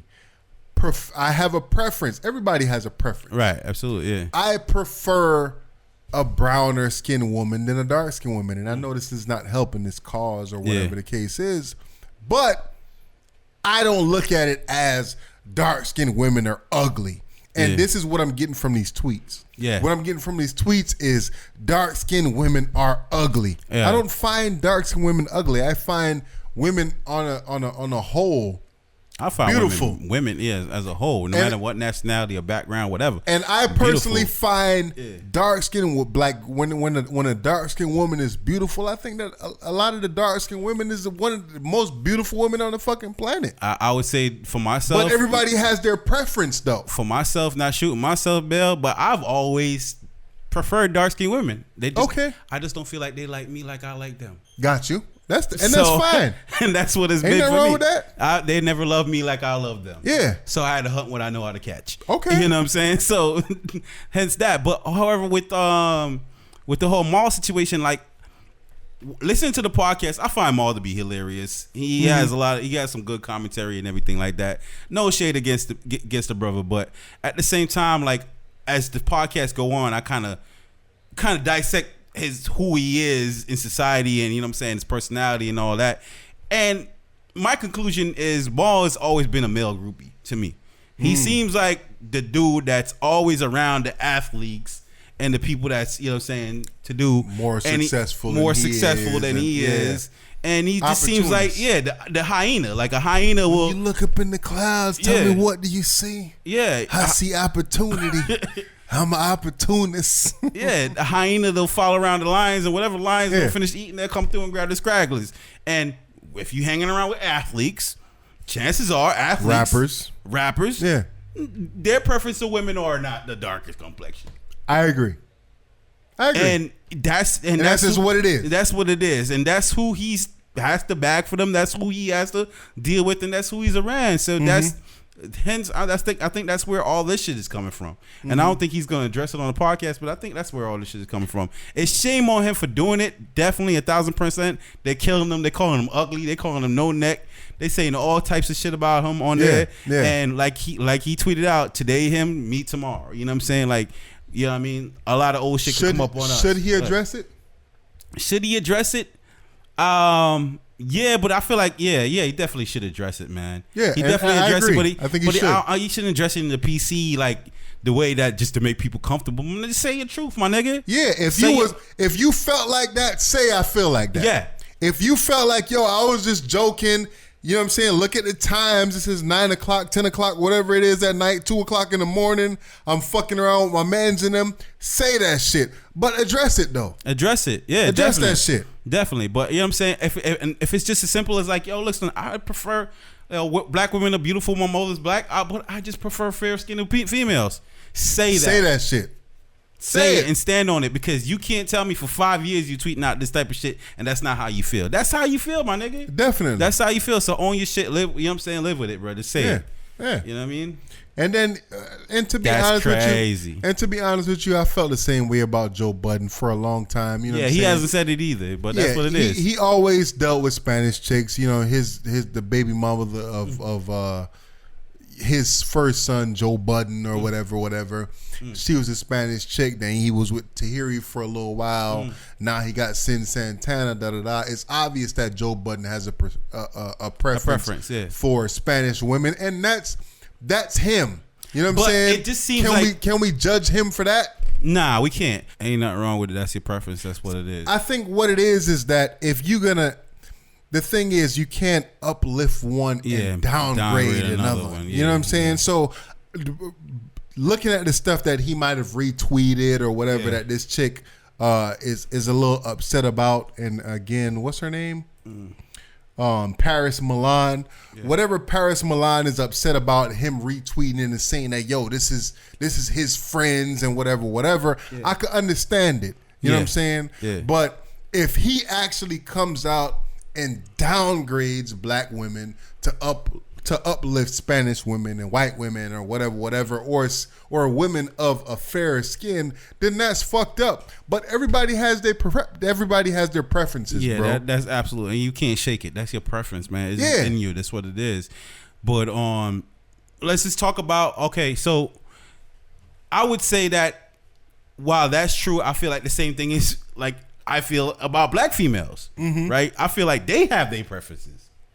Of course. And that's what I'm saying. Like sometimes I feel like I don't fall in line with the preferences. You might not. You know what I'm saying? I don't feel like I fall in line with the preferences. Yeah. So it's like, okay, like what is the man to do now?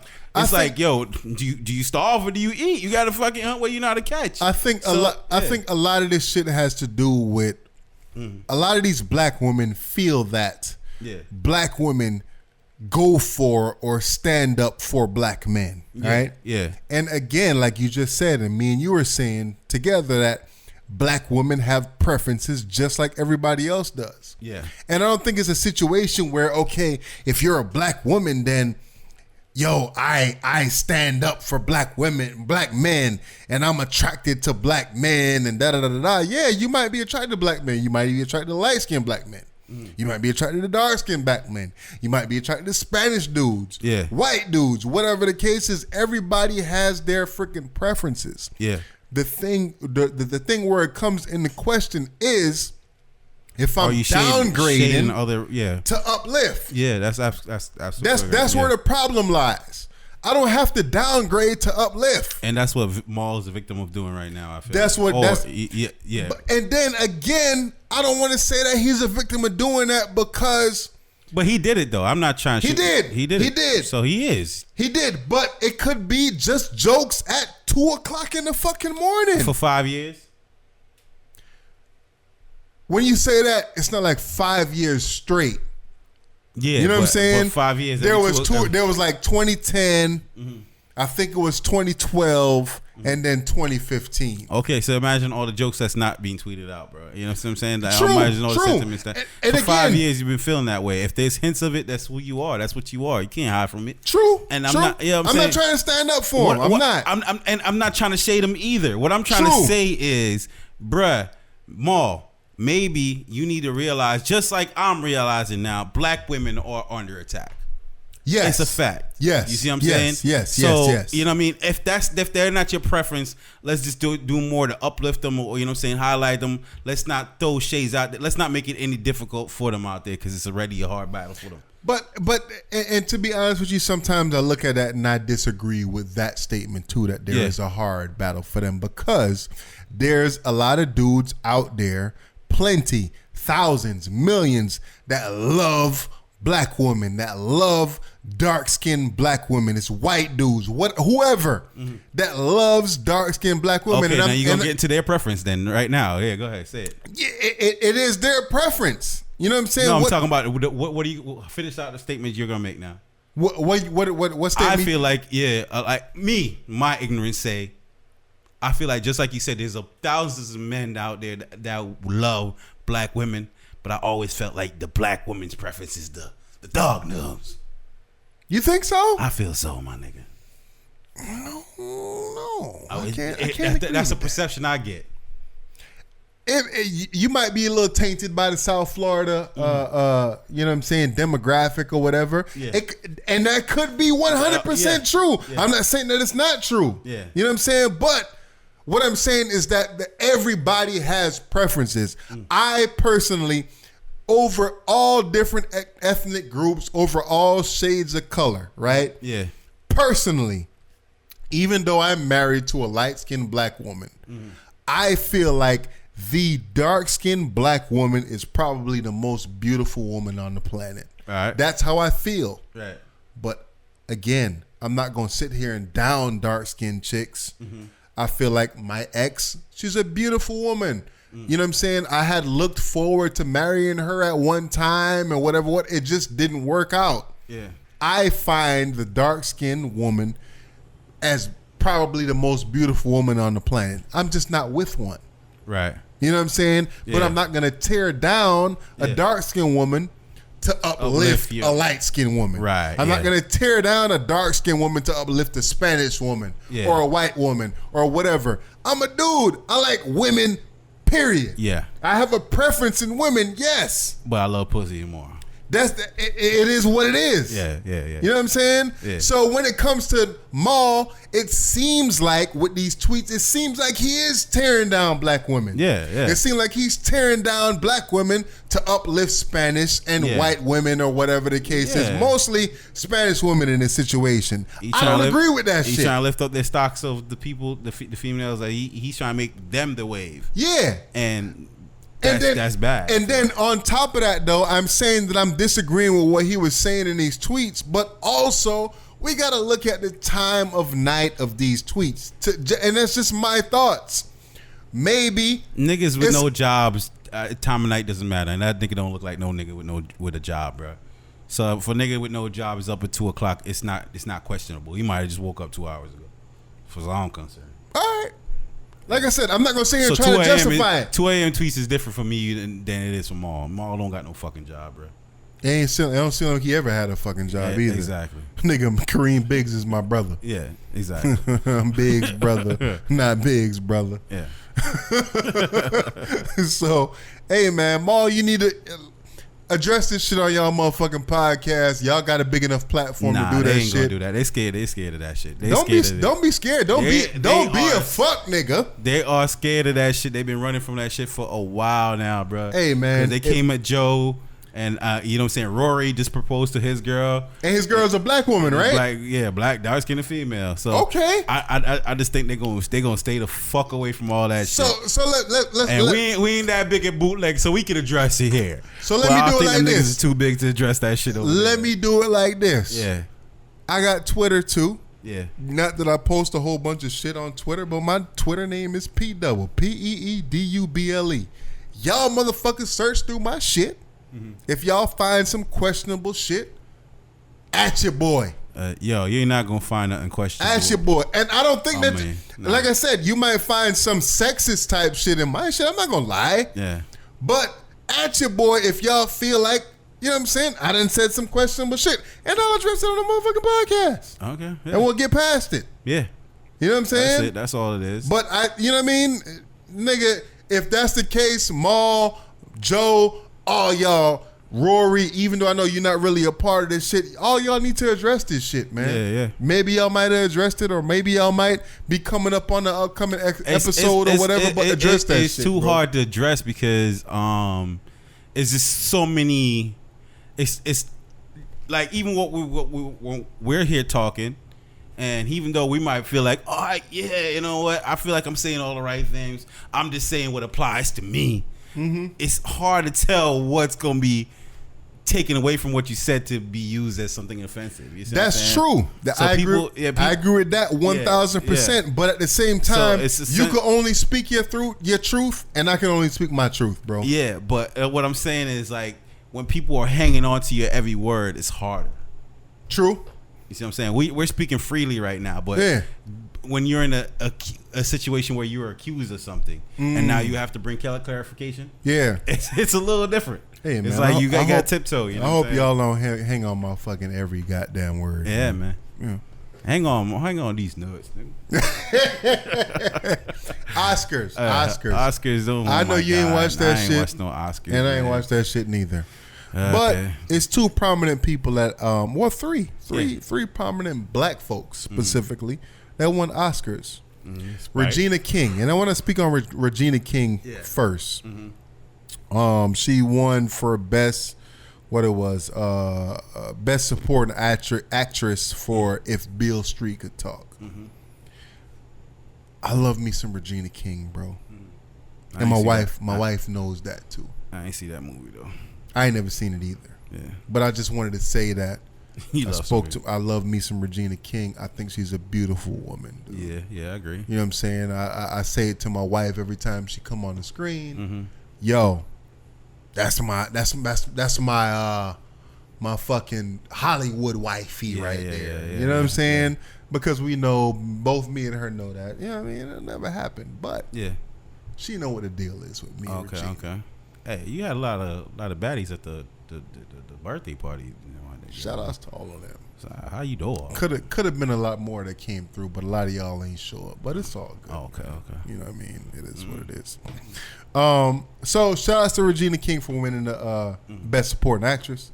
Then you got my dude Mahershala Ali that won Best Supporting Actor for the Green Book. You know what the Green Book is? Yeah, I know that. Yeah. I just found out what that shit was this week, bro. I didn't know what that was. Yeah, so it's about a musician that was being, like, you know what I'm saying, he was in the Prohibition days where, you know what I'm saying? Not necessarily the movie. Oh, okay. The Green Book itself. Okay, tell me about the Green Book. The Green Book itself it was a traveler's guide that was created specifically for black people that wanted to travel the country just like white people.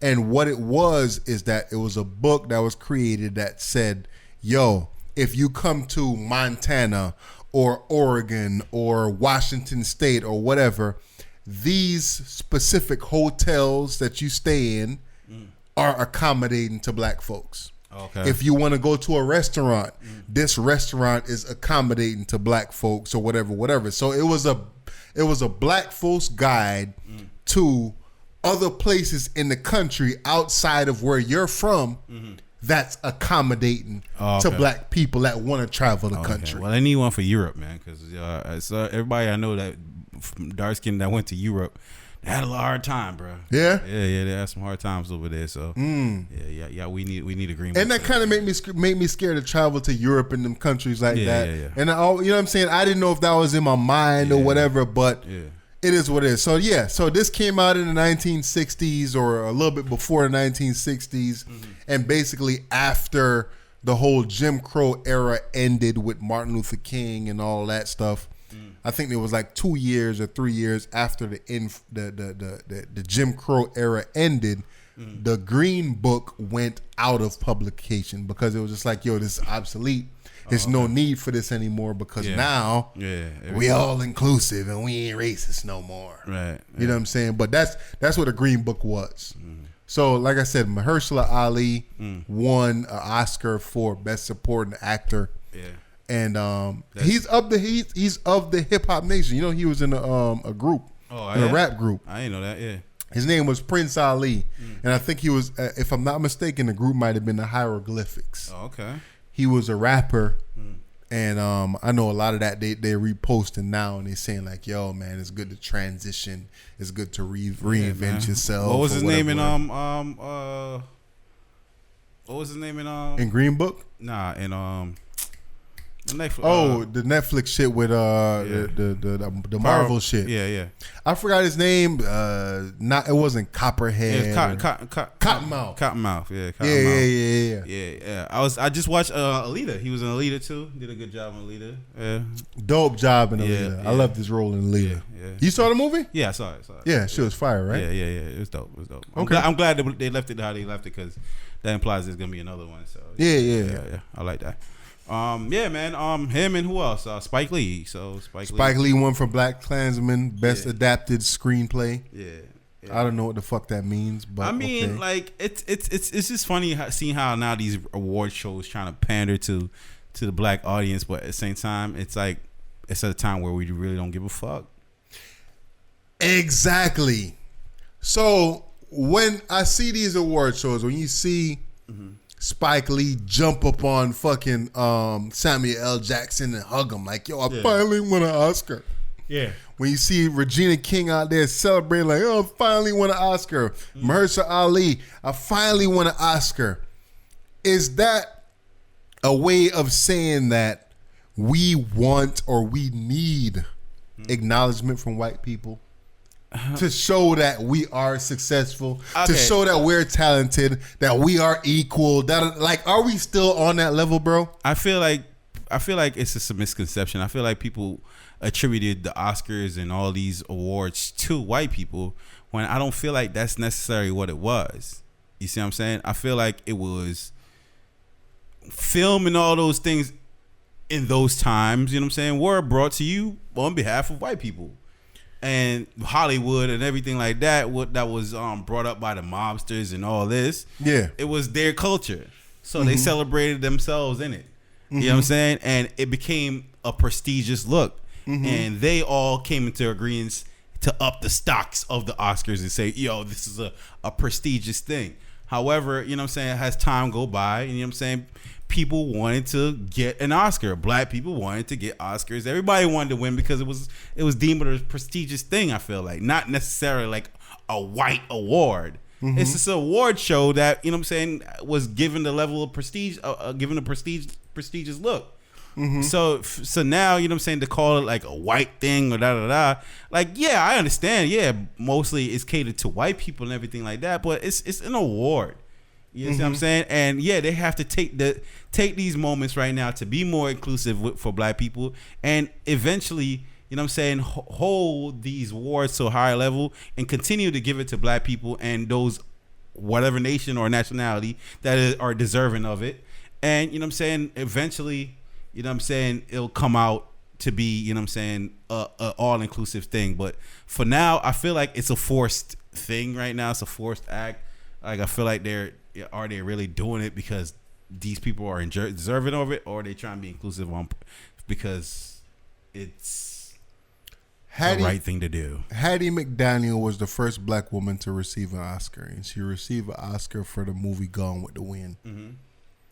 And I believe, if my memory served me correctly, her recognition or her receiving of the Oscar was not televised. Oh, okay. And it kind of brings me back to, I think it was Will Smith when he was with Jazzy, it was Fresh Prince and Jazzy Jeff. They were the first rap act to receive a Grammy, and when they got their award, it wasn't televised either. So if you think about that, that was like 1992. Hattie McDaniel, it was the 91st Oscar Awards. Yeah. Whatever number that was way back then. So I think at the end of the day, yes, as black folks, black culture, we're looking towards white folks to give us validation. I don't call it that, man. But go ahead, though. But that's like we say hip hop is only for black people. Is it only for black people? It's not only for black people. But there's those that's trying to say, white people shouldn't participate. Yes, white people can't have an opinion on all this. It is. Can Eminem win a BET Hip Hop Award? Exactly. But the thing is that we look at the BET Awards now, and we talked about it when we were talking about the Grammys the other day. Yeah. We look at the BET Awards and we looked at it like not as good enough or not as prestigious as a Grammy. Not saying that me and you specifically look at it like that. Because the show is watered down and fucked up. It ain't because of who it is. It's not because black people are involved in it. It's just it look watered down and fucked up. Yeah, so when we're speaking about awards as far as the Oscars goes, when you look at the Oscars, the whole celebration, the dresses and the costume and the this and the that. This fucking nigga rocking a fucking black dress. Nigga looking like Mary Poppins. You seen that shit? Bullets, your blood clot, your big body of fish. Fish. Bass. Snapper. Grouper. Bluefish, kingfish, yellowfish, bluefish. Right. All them blood. One fish, two fish. So, but at the end of the day, dude, we're validating the Oscars. We're validating the I feel Grammys. like the Oscars were already validated, Dub. That's what I'm trying to say. It was By already who, though? validated. They made it prestigious. And I'm saying we're capable of doing the same thing. We're capable of doing the same thing. But with prestige, I feel like comes with a level of good work, good presentation. You know what I'm saying? Crisp, clean, organized. Yeah. There's a certain level of expectation that comes with these things. Yeah. And that's what I want to see from the Black Awards or anything like that. We could make ours that. And they made theirs that, and we wanted to be a part of that. Yeah. And now, you know what I'm saying? Yeah, you know what I'm saying? We weren't aired and da-da-da-da. But now we here, and we don't even give a fuck about the damn awards. You see what I'm trying to say? So it's like, all right, hopefully they're able to continue to make it inclusive, not because of ratings, but because it's only right, and get some better ideas and uplift it and make it prestigious again for everybody to be willing and able to watch. But right now, it ain't that. I don't feel like it is. Okay, as black folks, do we create that barrier on ourselves? Which is what? That barrier that, this is a white folks award, or this is majority white folks recognize this award. Mm-hmm. SAG Awards, Oscars, Grammys, American Music Awards. And then we disrespect shit like, I still remember when they had the Source Awards. Mm-hmm. Snoop Dogg, man, y'all don't mess with Dr. Dre and Snoop Dogg. Like, you know what I'm saying? Source Awards, freaking. But it still goes on even in like, all right, look, it's BET like, Awards, it's like a college whatever. degree. It's like a college degree. You know what I'm saying? If it's from Harvard or yes, what I'm saying? it is. Yeah, perfect example. It's meant more. So are we as black folks guilty of downplaying it and uplifting? Are we guilty of downplaying a BET Award or a Source Award or a XXL Award or a Vibe Award and upselling a Grammy, Oscar, Billboard Music Award, a SAG Award, or whatever? Are we guilty of downplaying the shit that was created for us and upselling the shit that's been around for years for the white folks? Upsell is upsell because it's better work. We could see it. It's not. It's Is tangible it better evidence. Work, though? It's tangible evidence to say that the Grammys has been better than the fucking BET Awards. It's tangible evidence to show that. The production of the show. I agree. Exactly. The production of the show but that's is all better. It is, a show. But is the award, a Grammy is not held on the same standard as a BET Award. We got to agree with that, right? Because it's same thing as college. It's a degree and a degree. You go into an office and you say, I graduated from fucking BCC or I graduated from Yale. Who are you taking? Yeah. Okay, so that's what it is. So when you have the Grammy stamp or the BET stamp, it stands for different things.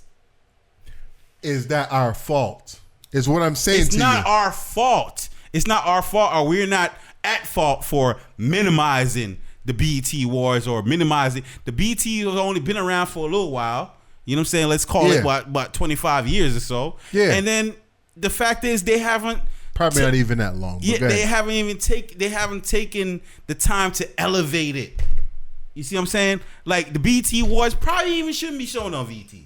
If I was them, you know what I'm saying? Get it on a major network, or you know what I'm saying, NBC, or you know what I'm saying, one of the network that everybody can see, not just the people that have BET. Because the white people aren't tuning into BET.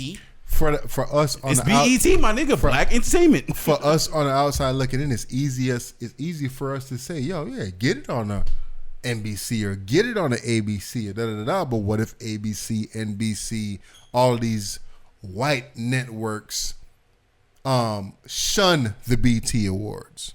Because you look at the Oscars, you look at the Grammys, and yes, they are aired on a specific channel, but we know that our white audience is going to tune into this shit. You know what I'm saying? BET doesn't have that white audience. They have a majority black audience, and a lot of white folks look at BET as a racist network. Because why? Where's white entertainment television?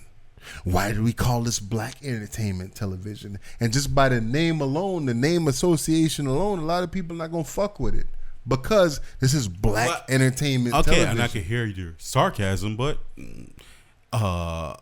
if I'm somewhere else or another nationality, I could see why they would feel that way. I'm not saying that's what it is, though. Okay. I could see why somebody say, okay, this is black entertainment. Like, yeah. It doesn't seem like it includes anything that I represent. Yeah. It doesn't seem like if I watch this, I might get it. Yeah. So let me go ahead and watch fucking How to Duty on something else, man. Like, what's wrong with somebody thinking that? There's nothing wrong with somebody thinking that, but what I'm saying is that the question I'm asking is that our fault? Is it our fault for not being more inclusive? Because sometimes when it comes to us being more inclusive, it comes at our downfall at the same time. When I say that, I think we spoke about it. We might have spoke about it on the podcast. We was talking about people of color, right? Yeah. They had, I think it was either ABC or NBC release their press people that was gonna cover the election for 2020, and all the election it included people of color, but it wasn't no black people in there. It was like Asians. It was Muslims. Not saying that Muslim is you know what I'm saying, a race or whatever. Yeah. But it was Hispanics. It was this and that. It was a whole diverse group of people, but there was no Negroes on there. Yeah. So when we say we being more inclusive, right? Yeah. We're including Asians. We're including Hispanics as people of color. So they're lumped in a group with us, Negroes, Hispanics, Asians, Indians, whatever. They're all considered people of color, but we being left out as people of color. So can we complain now where they put a group of reporters out there that it's not white, non-white reporters, but there's no black people in there? Can we say that group is a group of people of color? Yo, I don't know what people want, bro. I don't know what people want, because I mean, yeah, there should be a fight for minorities. There should be a fight for people that represent you to be in everything. But at the same time, like, we can't act like that's all we want. Like, everything should just be us. True, but the problem becomes when we don't define ourselves properly, right? Yeah. So we need to define ourselves as, we are black folks. We are black people, whatever the case is. This is us. When you say people of color, we're including everybody else. So when the white folks hire or include everybody else except black folks, should we feel a way about it for not defining ourselves properly? Look, man, fuck all that, man. Because, yeah, you're right, but I don't feel like that's something we could cure overnight. You know what I'm saying? Not saying that we can. Yeah. Not saying that we can. Yeah, we can't. But it's like, I feel like I watched Dame Dash one time and he was like, yo, if you got good work, people will stand in line for it. You know what I'm saying? Yeah. Like people will stand in line for hours waiting for good work, good product. You know what I'm saying? If you sell a good product. And I just feel like as a black community, or that's all I want from us. Is to put out good work. Yeah. You know what I'm saying? Make people want to stand in line for hours just to get that good work, regardless. And I'm with you on that. So it's And I'm with you on it, and I take that same approach to this podcast because a lot of the times I think about this podcast and you know what I'm saying, we pose questions and I talk to Killer about it behind the scenes and what do the people want? What do y'all want to hear from us? This, that, and the third. Like, yo, I'm looking at it now like, yo, as long as we put out good content, one day, someday, one way or another, it's gotta be appreciated. Y'all gonna appreciate it. They're gonna realize like, yo, man, these dudes ain't fake. Yeah. They're not putting on to say, yo, let me grab a little bit more of the white audience. Let me do something to get the Spanish over folks. Here. Let me get the more of the black folks or whatever. We gotta be true to ourselves. Exactly. Just put on good work. Whoever's coming, this is good work. That's all it is. Definitely. And that's what I want to see from us, man. Just have good work, good product. If there's good reporters, there's good comedians, and there's just good shows, then just go ahead and continue to make good work. You can't deny it. Definitely. You can't deny it. You know what I'm saying? That's why they wanted the Kevin Harts to host these shows and shit like that. That's what it was. It was just good work. So let's continue to have good work. If BET, let's have good programming, you know what I'm saying? Whether it's just all black people on there or, you know what I'm saying, you have to have some white cats on there. If it's good work, it's good work, my nigga. It doesn't matter. Yeah. It doesn't matter. It doesn't matter if you're being inclusive or exclusive. If it's good work, it's good work. That's all it is. Okay. You know what I'm saying? Don't ask me to watch just because it's black, man. Who hosted this year? I don't even know. Man. I don't know. Hey, man. Where we at? That's that shit I don't like. That's that shit I don't like, man. I might be more so on the side of, man, look, man, you never know what people are going through in their lives, bro. You never know, you know what I'm saying, what part of your life could end up touching somebody else's, or you know what I'm saying, what might be meaningful for somebody else. So, you know what I mean, sometimes it's good to just lend an ear and hear people out and listen to them, man, because, you know what I'm saying, and sharing your stories as well, because, you know what I'm saying, it could bring comfort to somebody. So, you know what I mean, that's just all I gotta say. I don't really know how to wrap it up or sum it up any other way but that, man. Just, sometimes just take the time to listen, man, and, you know what I mean, share your story, man, because getting it off your chest and sharing with others, man, it makes for a bigger thing than you might realize, you know what I'm saying? So, share and listen. That's all I got for y'all, man. I think that's a shit I don't like. I don't like when people say that they forgive or they don't really practice forgiveness. And when I say that, I mean, you know, if you truly forgive somebody for something, there comes a point where you have to move on from whatever it is that you forgive somebody for something for. Yeah. So not saying that that's gonna take a day or a week or a month or whatever. But don't say you forgive until you do that. Yeah, you know what I'm saying. If you forgive somebody for something, that means whatever it is that they might have done, all right, I acknowledge that, yes, whatever you did was fucked up, but at some point, I need to let that shit. At this point, thanks for the correction. Yeah. At this point, I need to realize that, you know what? I see more in you than what one action that you've done. Right, yeah. And I need to let that go. Right. And if you say that you forgive somebody, that means you let that one action go. Don't hold. Not saying that you spoke. Not that you're gonna let every action go. But this one that y'all spoke about, you let that shit go. So let it go and let it forever be gone. And don't use that issue as a reason to abuse somebody. Exactly. People do that, man. They take that. Oh, you wronged me. Yeah. So hence I'm able to abuse you. Yeah. For however long until I've. I've gotten over it. Like, nah, that's not cool. It's that shit I don't like, man. Yeah, man. Yeah, man. So I'll continue to be good people, man, out there, man. Yo, you know what I'm saying? Let a bit of light into your heart, man, and spread some love, man. Definitely. It don't hurt nobody, man. It only uplift us all, man. And you imagine what the world could be if we all spread more love. So definitely continue to do that, man. I love you guys. Bootleg Podcast. If you can't spell that, something wrong with your ass. Yeah, it might be bootleg. Ain't nothing fake about it. Man, we out. Peace.